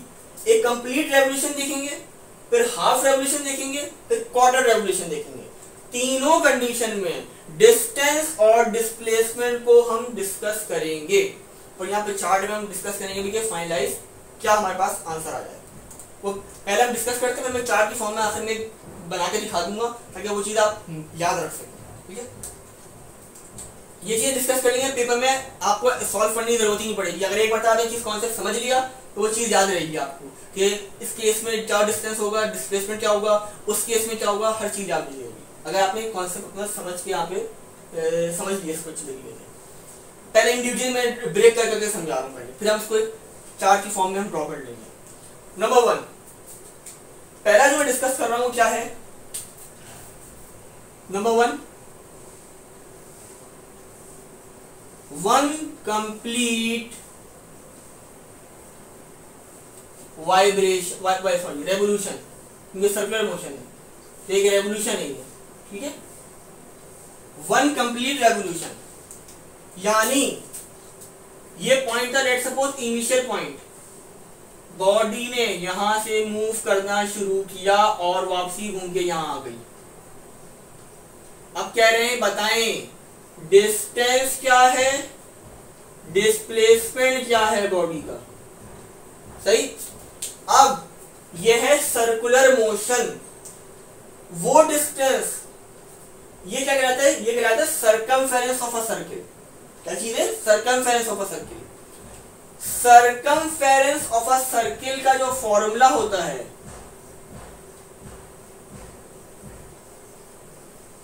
सर्कमफेरेंस ऑफ सर्किल जो होता है वो याद रखें, वो होता है 2 pi r. Pi is the constant, that is 22/7 भी लिखते हैं, 3.142 भी लिखते हैं इसको, और R is the radius of circle. तो अब यहां पर इस केस में डिस्टेंस क्या होगा, बॉडी ने सर्किल के ऊपर एक मोशन की है, सर्कुलर मोशन की है। ठीक है, तो डिस्टेंस किसके बराबर होगा पूरी कंप्लीट रेवोल्यूशन के लिए, सर्किल के सर्कमफेरेंस के बराबर होगा। यानी मैं लिख सकता हूं कि distance is equals to 2 pi R. कब, जब एक कंप्लीट रेवोल्यूशन की बात हो रही हो। तो ये क्या चीज आ गई आपके पास, ये आ गई डिस्टेंस। डिस्प्लेसमेंट क्या होगा, सोचे क्या होना चाहिए, पीछे कौन सा पढ़ा था, यहां क्या हो रहा है, एक कंप्लीट रेवोल्यूशन हो रही है, यानी बॉडी जहां से चली थी घूम के वहीं आ गई।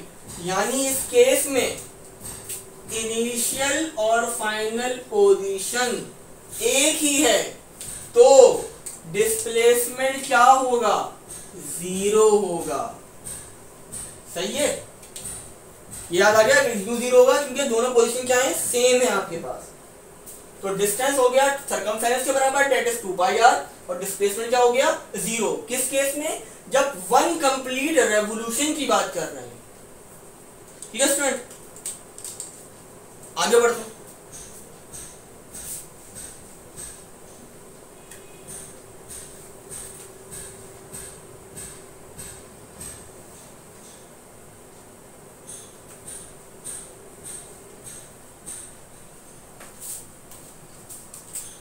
अब बात कर रहे हैं हाफ रेवोल्यूशन की।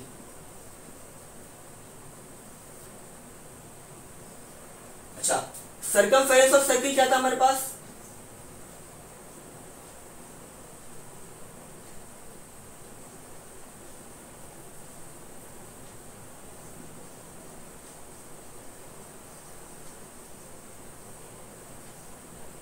ये लिखा रहने देंगे ताकि याद रहेंगे। ठीक है, वो बाय मिस्टेक से रिमूव हो गया था, तो ये 2 बाई आ रहा है।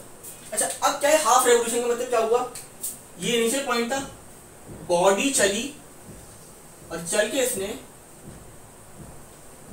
हाफ रेवोल्यूशन कंप्लीट की, यानी यहां से चल के यहां आ गई। सही है, तो ये जो लाइन है जो सेंटर से पास हो रही है, इसे हम क्या कहते हैं, डायमीटर लाइन कहते हैं। यानी डायमीटर वर्डिंग इस तरह सवाल में, a body moves from one point to a diametrically opposite point of a circle. तो इसका मतलब क्या हुआ, बॉडी घूम के यहाँ आ गई, तो ये जो लाइन है डायमीटर की लाइन कहलाती है। तो बेसिकली सेंटर से यहाँ तक का फासला r है, तो ये फासला भी क्या होगा, r होगा। सही है, तो r प्लस r क्या हो गया, 2r हो गया, जो कि डायमीटर के बराबर है। अब इस केस में इसमें कैसे, अगर मैं डिस्टेंस की बात करूं, डिस्टेंस निकालने डिस्प्लेसमेंट, तो ये हाफ रेवोल्यूशन, एक कंप्लीट रेवोल्यूशन के लिए सर्कमफेरेंस क्या होता है, 2 पाई r। तो हाफ रेवोल्यूशन के लिए आपका डिस्टेंस जो हो जाएगा वो हाफ हो जाएगा किसका, 2 पाई r का। 2 से 2 कैंसिल, तो s क्या आ गया, पाई r। सही, क्यों, क्योंकि रेवोल्यूशन हाफ हो गई, तो कंप्लीट का 2 पाई r था, हाफ का क्या हो जाएगा, पाई r हो जाएगा सिंपल। अब डिस्प्लेसमेंट की अगर बात करें, डिस्प्लेसमेंट की फिर डेफिनेशन पे आ जाएंगे। डिस्प्लेसमेंट क्या होती है, shortest possible distance in a specific direction. तो अब यहां से यहां तक का जो फासला है, आई से इनिशियल से फाइनल पोजीशन तक का शॉर्टेस्ट पॉसिबल डिस्टेंस क्या है, दिस वन, ये फासला। और ये फासला क्या है, ये बेसिकली आपका डायमीटर है। तो r प्लस r कितना हो गया, 2r। जो आपका डिस्प्लेसमेंट हुआ, डिस्प्लेसमेंट जो हुआ वो क्या हो गया, 2r के बराबर हो गया, यानी बेसिकली डायमीटर के बराबर हो गया। क्लियर है सबको, बहुत आसान सी चीजें हैं, क्या है, बेसिक कॉन्सेप्ट ये क्लियर होंगे, इजीली एमडीकेट में कोई सवाल आ जाए आप इजीली सॉल्व कर सकते हैं, बस आपके कॉन्सेप्ट क्लियर होने चाहिए आपको। ठीक है, ये हो गया हाफ रेवोल्यूशन। आगे बढ़ते हैं, हमने कंप्लीट रेवोल्यूशन चेक की, फिर हमने हाफ रेवोल्यूशन चेक की। अब थर्ड केस क्या है,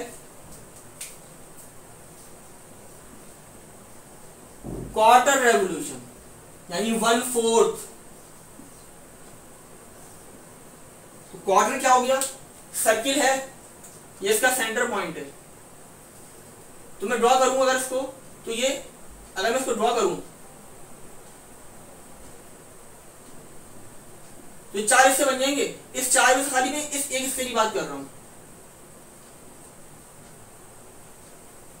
क्वार्टर, क्वार्टर का मतलब क्या हुआ, 4 हिस्से हैं, 1/4 का मतलब क्या है, 4 में से सिर्फ एक हिस्सा, तो इतना हिस्सा ले लो। सेंटर से यहां तक का फासला कितना होगा, r, और ये फासला भी क्या होगा, r। ठीक है, मैं सिर्फ इतने पोर्शन की बात कर रहा हूं जो मैंने यहां ड्रॉ किया था।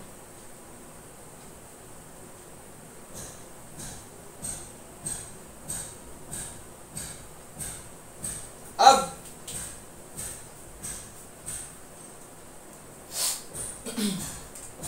यहां हमें देखना है, इस केस में भी हमें चाहिए क्या, डिस्टेंस और डिस्प्लेसमेंट। अब सर्कमफेरेंस ऑफ सर्किल कितनी रेवोल्यूशन है, रेवोल्यूशन कैसी है, क्वार्टर यानी 1/4। तो जैसे वहां हाफ हुई थी, टोटल सर्कमफेरेंस कितना है, 2 पाई r, टोटल का 2 पाई r। लेकिन उसको अब मैं 4 हिस्से में, उसमें सिर्फ क्वार्टर सेट कवर कर रहा हूं, यानी सिर्फ यहां से इस पॉइंट ए से पॉइंट बी तक आ रहा हूं, इतना हिस्सा कवर कर रहा हूं खाली। ये आपका डिस्टेंस हो गया। तो डिस्टेंस क्या हो जाएगा, क्वार्टर हो जाएगा टोटल सर्कमफेरेंस का, 2 1 2 2 2 4। तो डिस्टेंस कितना आ गया, पाई r/2। क्लियर सबको, सिंपल, टोटल था 2 पाई r, अगर उसमें उसे 4 हिस्से में डिवाइड कर दूं तो सिंपल 1/4 कर दूंगा मैं उसे, डिस्टेंस तो आ गया। अब डिस्प्लेसमेंट कैसे आएगा बच्चों, डिस्प्लेसमेंट की डेफिनेशन क्या पढ़ी थी हमने, shortest possible distance in a specific direction. तो इस पॉइंट से इस पॉइंट तक जो शॉर्टेस्ट पॉसिबल डिस्टेंस होगा वो क्या होगा, दिस वन। सही है, तो अगर मैं इतने हिस्से को देखूं तो ये क्या बन गया, एक राइट ट्रायंगल बन गया। ये आपकी बेस, ये आपका परपेंडिकुलर, और ये आपका हाइपोटेनस जो कि हमें रिक्वायर्ड है। जिसे मैं कह सकता हूं कि ये क्या है, डिस्प्लेसमेंट है आपका। क्लियर है, बेस आपका r के बराबर, परपेंडिकुलर r के बराबर, निकालना क्या है, डिस्प्लेसमेंट। तो पाइथागोरस थ्योरम लगा दें सिंपल यहाँ पे, जैसा मैं पीछे किया था अभी हमने। तो अगर मैं डिस्प्लेसमेंट निकालना चाहूं,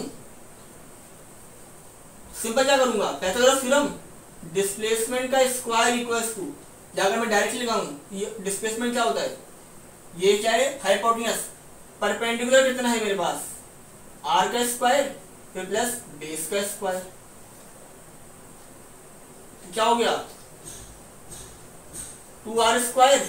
अब r तो स्क्वायर है तो रूट से बाहर आ जाएगा, लेकिन 2 पे नहीं है तो 2 एज इट इज रहेगा, तो ये आ गया √2r।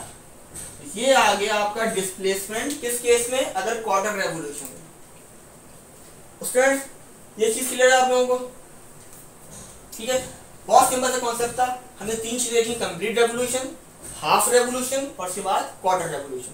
अब मैं एक चार्ट की फॉर्म में फाइनलाइज बना रहा हूं ताकि आप लोगों को पूरा एक कंक्लूजन मिल जाए इस टॉपिक का, ठीक है, और उसको आसानी से आप याद रख सकते हो, ठीक है। एक आसान सा मैं वो बना रहा हूं ताकि आप लोगों को याद रहे।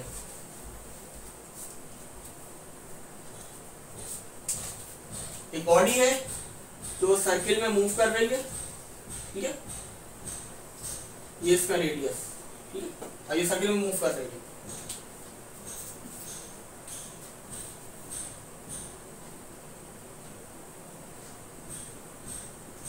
ये हो गई cycle,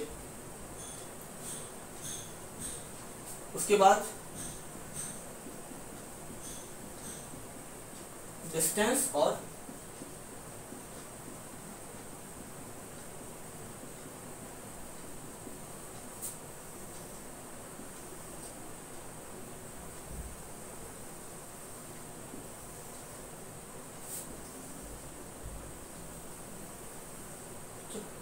cycle, distance, displacement.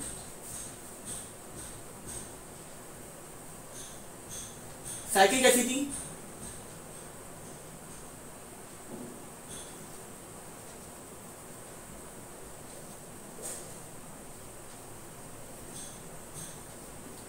One complete,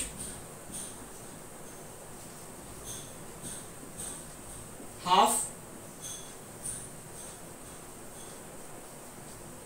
quarter, 3 cycle थी हमारे पास। वन कंप्लीट जब हमने किया था, डिस्टेंस कितना था 2πr, और डिस्प्लेसमेंट कितना था 0, क्यों, क्योंकि वापसी घूम के उसी पॉइंट पे बॉडी आ गई, इनिशियल फाइनल पोजीशन सेम हो गई। हाफ जब किया था, हाफ में सर्किल मूव कर रहा है हाफ रेवोल्यूशन में, तो रेवोल्यूशन का जो डिस्टेंस होगा हाफ का क्या होगा πr, इसका हाफ, और डिस्प्लेसमेंट क्या था 2r के बराबर, डायमेट्रिकली लाइन थी। जब हम क्वार्टर की बात की थी हमने, क्वार्टर में आपका जो डिस्टेंस था वो क्या हो गया πr/2, और डिस्प्लेसमेंट हमने क्या निकाला अभी पाइथागोरस थ्योरम से, √2r।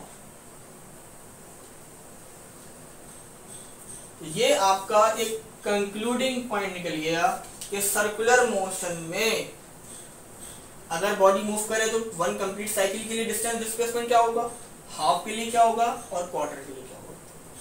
ठीक है स्टूडेंट, तो एक और बहुत अच्छी एग्जांपल हमने सॉल्व की और सारा आपको एक कंक्लूजन मिल गया। पीछे हमने 12 फ्लो मोशन का कंप्लीट चार्ट बनाया, उसमें हमने देखा कि वन वाइब्रेशन के लिए क्या होगा, हाफ के लिए क्या होगा, क्वार्टर के लिए क्या होगा। सेम वही चीज हमने कॉन्सेप्ट किसके लिए अप्लाई किया, एक सर्कुलर मोशन के लिए। कि अगर बॉडी सर्किल में मूव कर रही है तो उस केस में उसका डिस्टेंस और डिस्प्लेसमेंट क्या होगा, अगर वन कंप्लीट वाइब्रेशन रेवोल्यूशन हो, हाफ हो या क्वार्टर। क्लियर है स्टूडेंट? आई होप यहाँ तक सारे कॉन्सेप्ट आप लोगों के क्लियर हो चुके होंगे और आप लोगों ने एंजॉय भी किया होगा इन एग्जाम्पल्स को, क्योंकि इसमें बहुत सारी चीजें पास्ट पेपर में ऑलरेडी आ चुकी हैं और यही बेसिक कॉन्सेप्ट है डिस्टेंस और डिस्प्लेसमेंट के, जो आपको आने चाहिए अगर आप अच्छा परफॉर्म करना चाहते हैं अपने एमडीकैट के अंदर।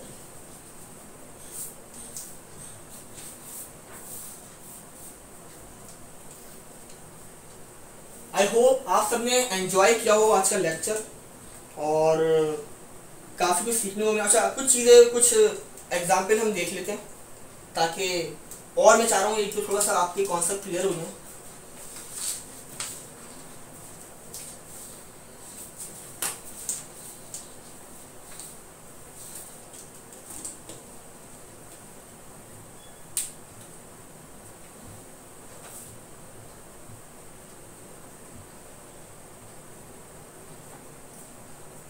अच्छा भाई, एक एग्जाम्पल हम कर लेते हैं, इसलिए करवा रहा हूँ ताकि आपका और मजीद कॉन्सेप्ट क्लियर हो।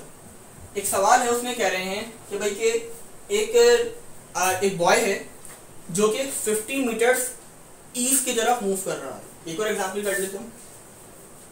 एक लड़का है जो कि, अच्छा अब डायरेक्शन इंडिकेटर बना लें, ईस्ट, वेस्ट, नॉर्थ, साउथ, ये याद होनी चाहिए। सवाल में क्या कह रहा है कि एक लड़का है जो कि 50 मीटर मूव कर रहा है टुवर्ड्स ईस्ट, तो आपने एक वेक्टर ड्रॉ कर लेना है टुवर्ड्स ईस्ट। कितना? 50 मीटर। सही, थोड़ा सा हम बड़ा कर लेते हैं ताकि आसानी रहे। 50 मीटर क्या है, टुवर्ड्स ईस्ट मूव कर रहा है। देन कह रहे हैं उसके बाद वो एक टर्न लेता है और 30 मीटर कवर करता है टुवर्ड्स साउथ। तो साउथ डायरेक्शन क्या है, डाउनवर्ड, यानी अब यहां से यहां आ गया। कितना कवर किया इसने? 30 मीटर। पहले 50 मीटर ईस्ट, फिर 30 मीटर साउथ। क्या करें, वो दोबारा अगेन टर्न लेता है और 50 मीटर वॉक करता है टुवर्ड्स वेस्ट। तो वेस्ट डायरेक्शन क्या है, दिस, यहां से इसने मूव किया 50 मीटर वेस्ट। सही। फिर आगे कह रहे हैं अगेन वो एक टर्न लेता है और 20 मीटर कवर करता है टुवर्ड्स नॉर्थ, यानी नॉर्थ क्या है, अपवर्ड डायरेक्शन। तो ये इसने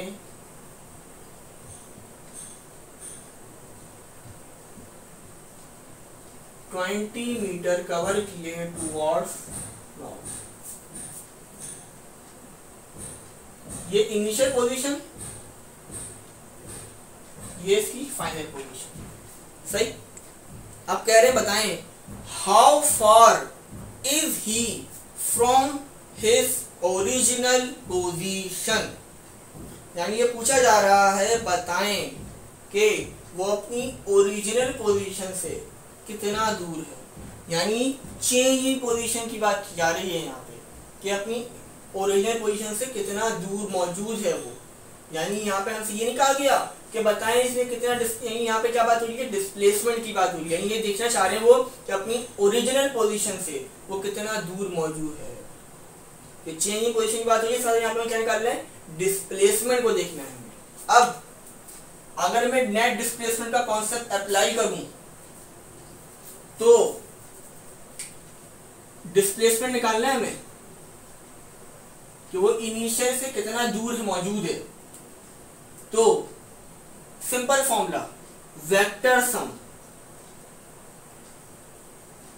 क्या होगा, वेक्टर सम। अच्छा भाई,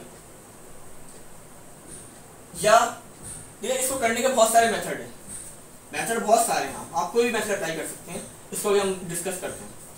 क्या, अगर मैं एक बेसिक पहले कॉन्सेप्ट देखूं कि भाई ये 50 मीटर, ये 50 मीटर, इनका तो कोई काम ही नहीं है।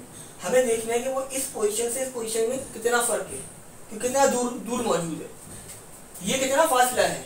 अगर मैं नाम दे दूं इनको ए, बी, सी, डी और ई, तो हमें देखना है ए और ई, ये डिस्टेंस चाहिए ना हमें। अब हम मुझे पता है कि अगर देखें ये दोनों फासले सेम है, एक तरीके से एक राइट ट्रायंगल बन, ये ट्रायंगल बन गया हमारे पास। तो ये फासला तो बराबर है। अगर मैं इसकी बात करूं तो ये और ये आपस में बराबर हैं, यानी BC बराबर है दिस डिस्टेंस। और हमें ये चीज देखनी है जो अननोन है हमारा, यानी फ्रॉम फिगर मैं कंक्लूड कर सकता हूं कि BC जो है वो बराबर है AE प्लस DE। सही। निकालना क्या है, ए ई। अच्छा बीसी, बीसी किसके बराबर है, ये है 30। ए ई क्या है हमारा, रिक्वायर्ड डिस्प्लेसमेंट, और डी किसके बराबर था, 20। तो वहां जाके क्या हो जाएगा माइनस, तो ये क्या आ गया 30 माइनस 20 दैट इज 10 मीटर। यानी जो ये बॉल लड़का है वो अपनी इनिशियल पोजीशन से अभी कितने फासले पे है, 10 मीटर के फासले पे। क्लियर स्टूडेंट, ये सवाल आसान था।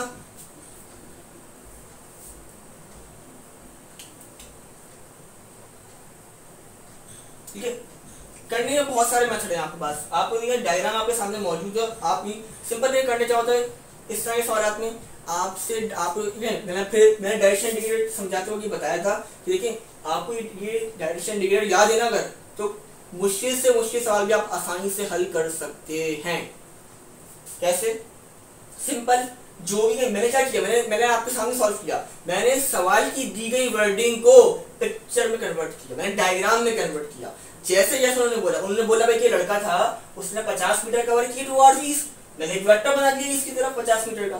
फिर उन्होंने बोला टर्न लिया और 30 मीटर कवर किया टुवर्ड्स साउथ, तो मैंने 30 मीटर का वेक्टर बना दिया टुवर्ड्स साउथ। अगेन उन्होंने बोला कि 50 मीटर कवर किया टुवर्ड्स वेस्ट, तो मैंने 50 मीटर वेस्ट का एक वेक्टर ड्रॉ कर दिया।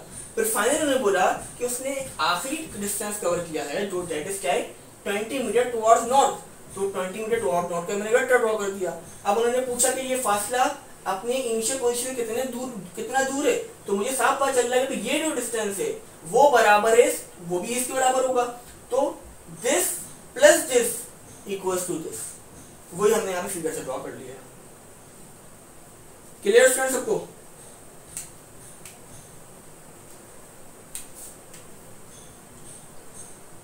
अच्छा, एक और तरीके से मैं आपको एक कॉन्सेप्ट समझाता हूँ ताकि उस तरीके से भी आप उसको सॉल्व कर सकते हैं। यहां तक सबको सारी चीजें क्लियर हैं?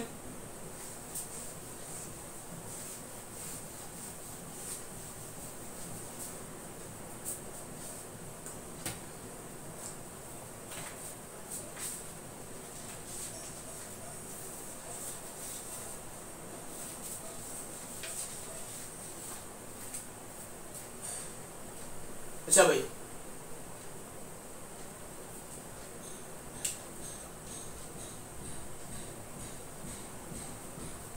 बहुत से एग्जाम्पल हम कर चुके हैं, इसमें हम बस जब भी डायरेक्शन की बात आएगी ना आपने ये चीज ध्यान में रखनी बस कि डायरेक्शन इंडिकेटर जो है उसे नहीं भूलना है आपने। डायरेक्शन इंडिकेटर को आपने याद रखना है कि डायरेक्शन इंडिकेटर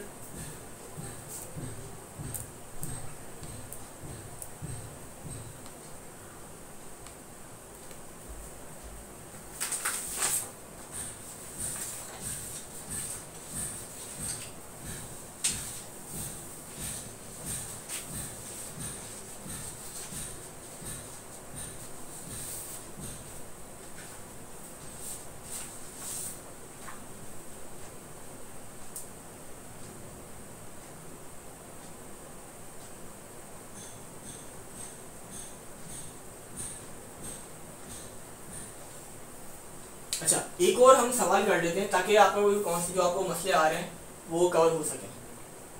क्या सवाल में कि लेट सपोज हमसे कहा गया एक लड़का है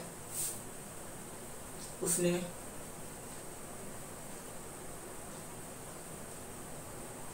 ट्वेंटी मीटर कवर किया है ईस्ट की तरफ, तो उन्हें 20 मीटर ईस्ट का एक वेक्टर ड्रॉ कर दिया। ठीक है, फिर कह रहे हैं कि उसने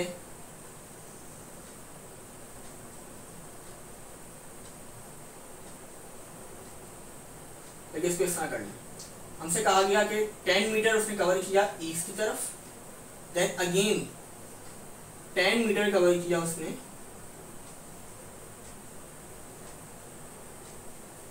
साउथ की तरफ। ठीक है, तो बताएं उसका नेट डिस्प्लेसमेंट कितना होगा। तो हमें पता है कि नेट डिस्प्लेसमेंट क्या होगा, दिस वन, सही। तो अब क्या करेंगे हम,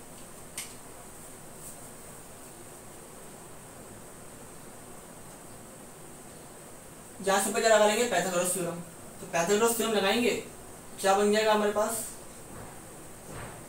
10 स्क्वायर प्लस 10 स्क्वायर 100 प्लस 100 200। मैं इसे लिख सकता हूं 4 इंटू 50, सही 200 होगा। अब 4 का रूट क्या होता है,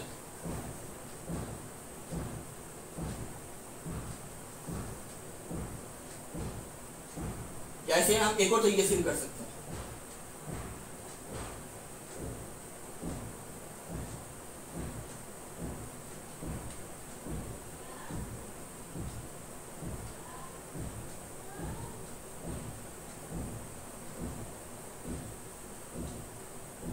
अच्छा, अगर कोई आपसे पेपर में अच्छा, अब यहाँ पे क्या होता है, बहुत सी चीजें हैं।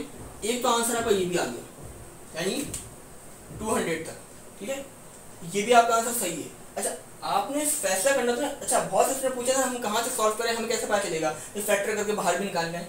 तो हमेशा आपके ऑप्शन आपको बताएंगे। ये तो एमसीक्यूज होते हैं ना, यहाँ पे एमसीक्यूज में ऑप्शन लिखे होते हैं आपके पास सामने। तो अगर आपके ऑप्शन में ये ऑप्शन मौजूद है तो आप यहीं तक सवाल छोड़ दें, ठीक है। लेकिन अगर आपको आगे मजीद सिंप्लीफाई किया हुआ है तो आप फिर इसको और मजीद सॉल्व कर लेंगे। कैसे,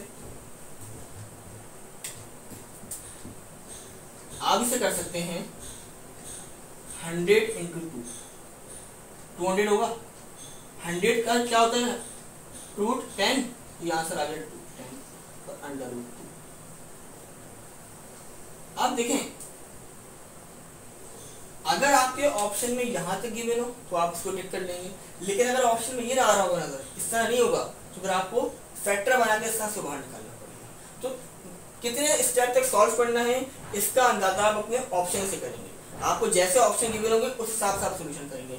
ये ऑप्शन गिवन है डायरेक्ट इस तरह का, तो ये आपका आंसर हो जाएगा। लेकिन अगर ये नहीं गिवन है, मजीद इन्होंने सॉल्व किया हुआ है, तो आप इस मजीद सॉल्व करें। ये डिपेंड करेगा आपके ऑप्शंस के ऊपर, ठीक है।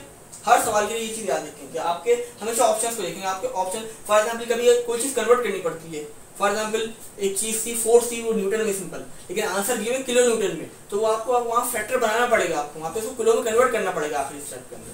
तो ये हमेशा कहाँ तक सॉल्व करना है, क्या कन्वर्ट करना है, ये आप हमेशा सवाल जब सॉल्व करने बैठे हैं, आपने उस चीज पढ़ लिया, फिर अपने ऑप्शन लाजमी देखें कि आपके ऑप्शन में जो आंसर गिवन है वो किस यूनिट में दिए हुए, किस फॉर्म में दिए हुए, फिर उसी हिसाब से आपको अपना सोल्यूशन करना है। Clear students? तो आई होप आज के लेक्चर में आपने बहुत कुछ सीखा होगा डिस्टेंस और डिस्प्लेसमेंट के बारे में, और आपके कॉन्सेप्ट भी डिस्टेंस और डिस्प्लेसमेंट को लेके क्लियर हो गए होंगे, और जो मैंने डिफरेंट तरह की एग्जाम्पल कराई हैं उससे भी आपने बहुत कुछ सीखा होगा।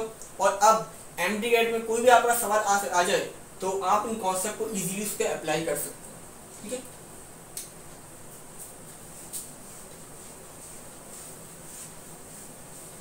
मैं उम्मीद करता हूं कि आज के लेक्चर को आप देखेंगे अगेन, और कोई भी इश्यूज हो किसी लिहाज से तो आप वीडियो पे कमेंट कर सकते हैं बिल्कुल, और मुझसे कोई क्यूरी हो आपकी वो आप मुझसे पूछ सकते हैं सवाल, ठीक है। और यूट्यूब चैनल जो है मेरा वो आप लाइक और सब्सक्राइब कर लें, और ताकि आपको अगली आने वाली वीडियोस की अपडेट मिलती रहे। और यह है कि बस इंशाल्लाह हम कोशिश करेंगे कि स्टेप बाय स्टेप वीडियोस मैं अपलोड करता रहूँ टॉपिक वाइज का मकसद ये कि मैं एक साथ पूरा चैप्टर स्क्रीन कर रहा हूँ, क्योंकि वो फिर स्टूडेंट्स को परेशानी होती है। टॉपिक वाइज में ये था, आपने एक टॉपिक पढ़ा, आपने उसकी वीडियो देख ली, आपने उसको समझा, एग्जाम्पल्स देखी आपने, फिर अपने पास से आपने उस टॉपिक के एमसीक्यूज की प्रैक्टिस कर ली, ठीक है। फिर अगले टॉपिक की वीडियो आएगी। इस तरह टॉपिक वाइज चलेंगे ना तो आपके कॉन्सेप्ट ग्रेजुअली क्या होंगे, बनते चले जाएंगे। एक साथ एक ही वीडियो सब कुछ, अगर मैं 2-3 घंटे की 4-5 घंटे की वीडियो बना दूँ, उसमें सब कुछ एक साथ पूरा चैप्टर कंप्लीट कर लूँ, उससे होगा क्या, आप वीडियो तो देख लेंगे। पहली बात तो ये होती है ज़्यादा लेंथी वीडियो जाती है तो बच्चा बोर हो जाता है कि वे इतनी हिम्मत नहीं होती। टॉपिक वाइज चलेंगे, उससे क्या होगा, टॉपिक भी क्लियर हो चले जाएगा, और आपको खुद ब खुद एक कॉन्फिडेंस मिलना शुरू होगा, ना बहुत ज़्यादा हेक्टिक होगा आपके लिए। और टॉपिक वाइज चलेंगे तो कॉन्फिडेंस बिल्ड होगा, हाँ भाई मैंने एक टॉपिक समझ लिया, फिर मैंने अगला टॉपिक समझ लिया, उसकी प्रैक्टिस करें, ठीक है। बाकी इंशाल्लाह जहाँ तक बात है एमसीक्यूज की प्रैक्टिस की, तो ये बहुत सी चीज़ें तो मैंने आपके एमसीक्यूज यहाँ प्रैक्टिस करवा दी आपको एग्जाम्पल्स की फॉर्म में, लेकिन हम बाकायदा एमसीक्यूज की प्रैक्टिस के लिए भी मैं कुछ वीडियोज अपलोड करूँगा जिसमें मैं टॉपिक से रिलेटेड या फिर चैप्टर वाइज में एमसीक्यू सॉल्व करवाऊंगा डिफरेंट, ठीक है, एमडीगेट के पॉइंट ऑफ व्यू से। तो मैं उम्मीद करता हूँ आज का लेक्चर आप सबको पसंद आएगा बहुत, और आप सबको इससे बहुत कुछ सीखने को मिलेगा। इंशाल्लाह अगली वीडियो के साथ मैं जल्द हाजिर होऊंगा। तब तक के लिए आप सब अपना ख्याल रखें। अल्लाह हाफ़िज़।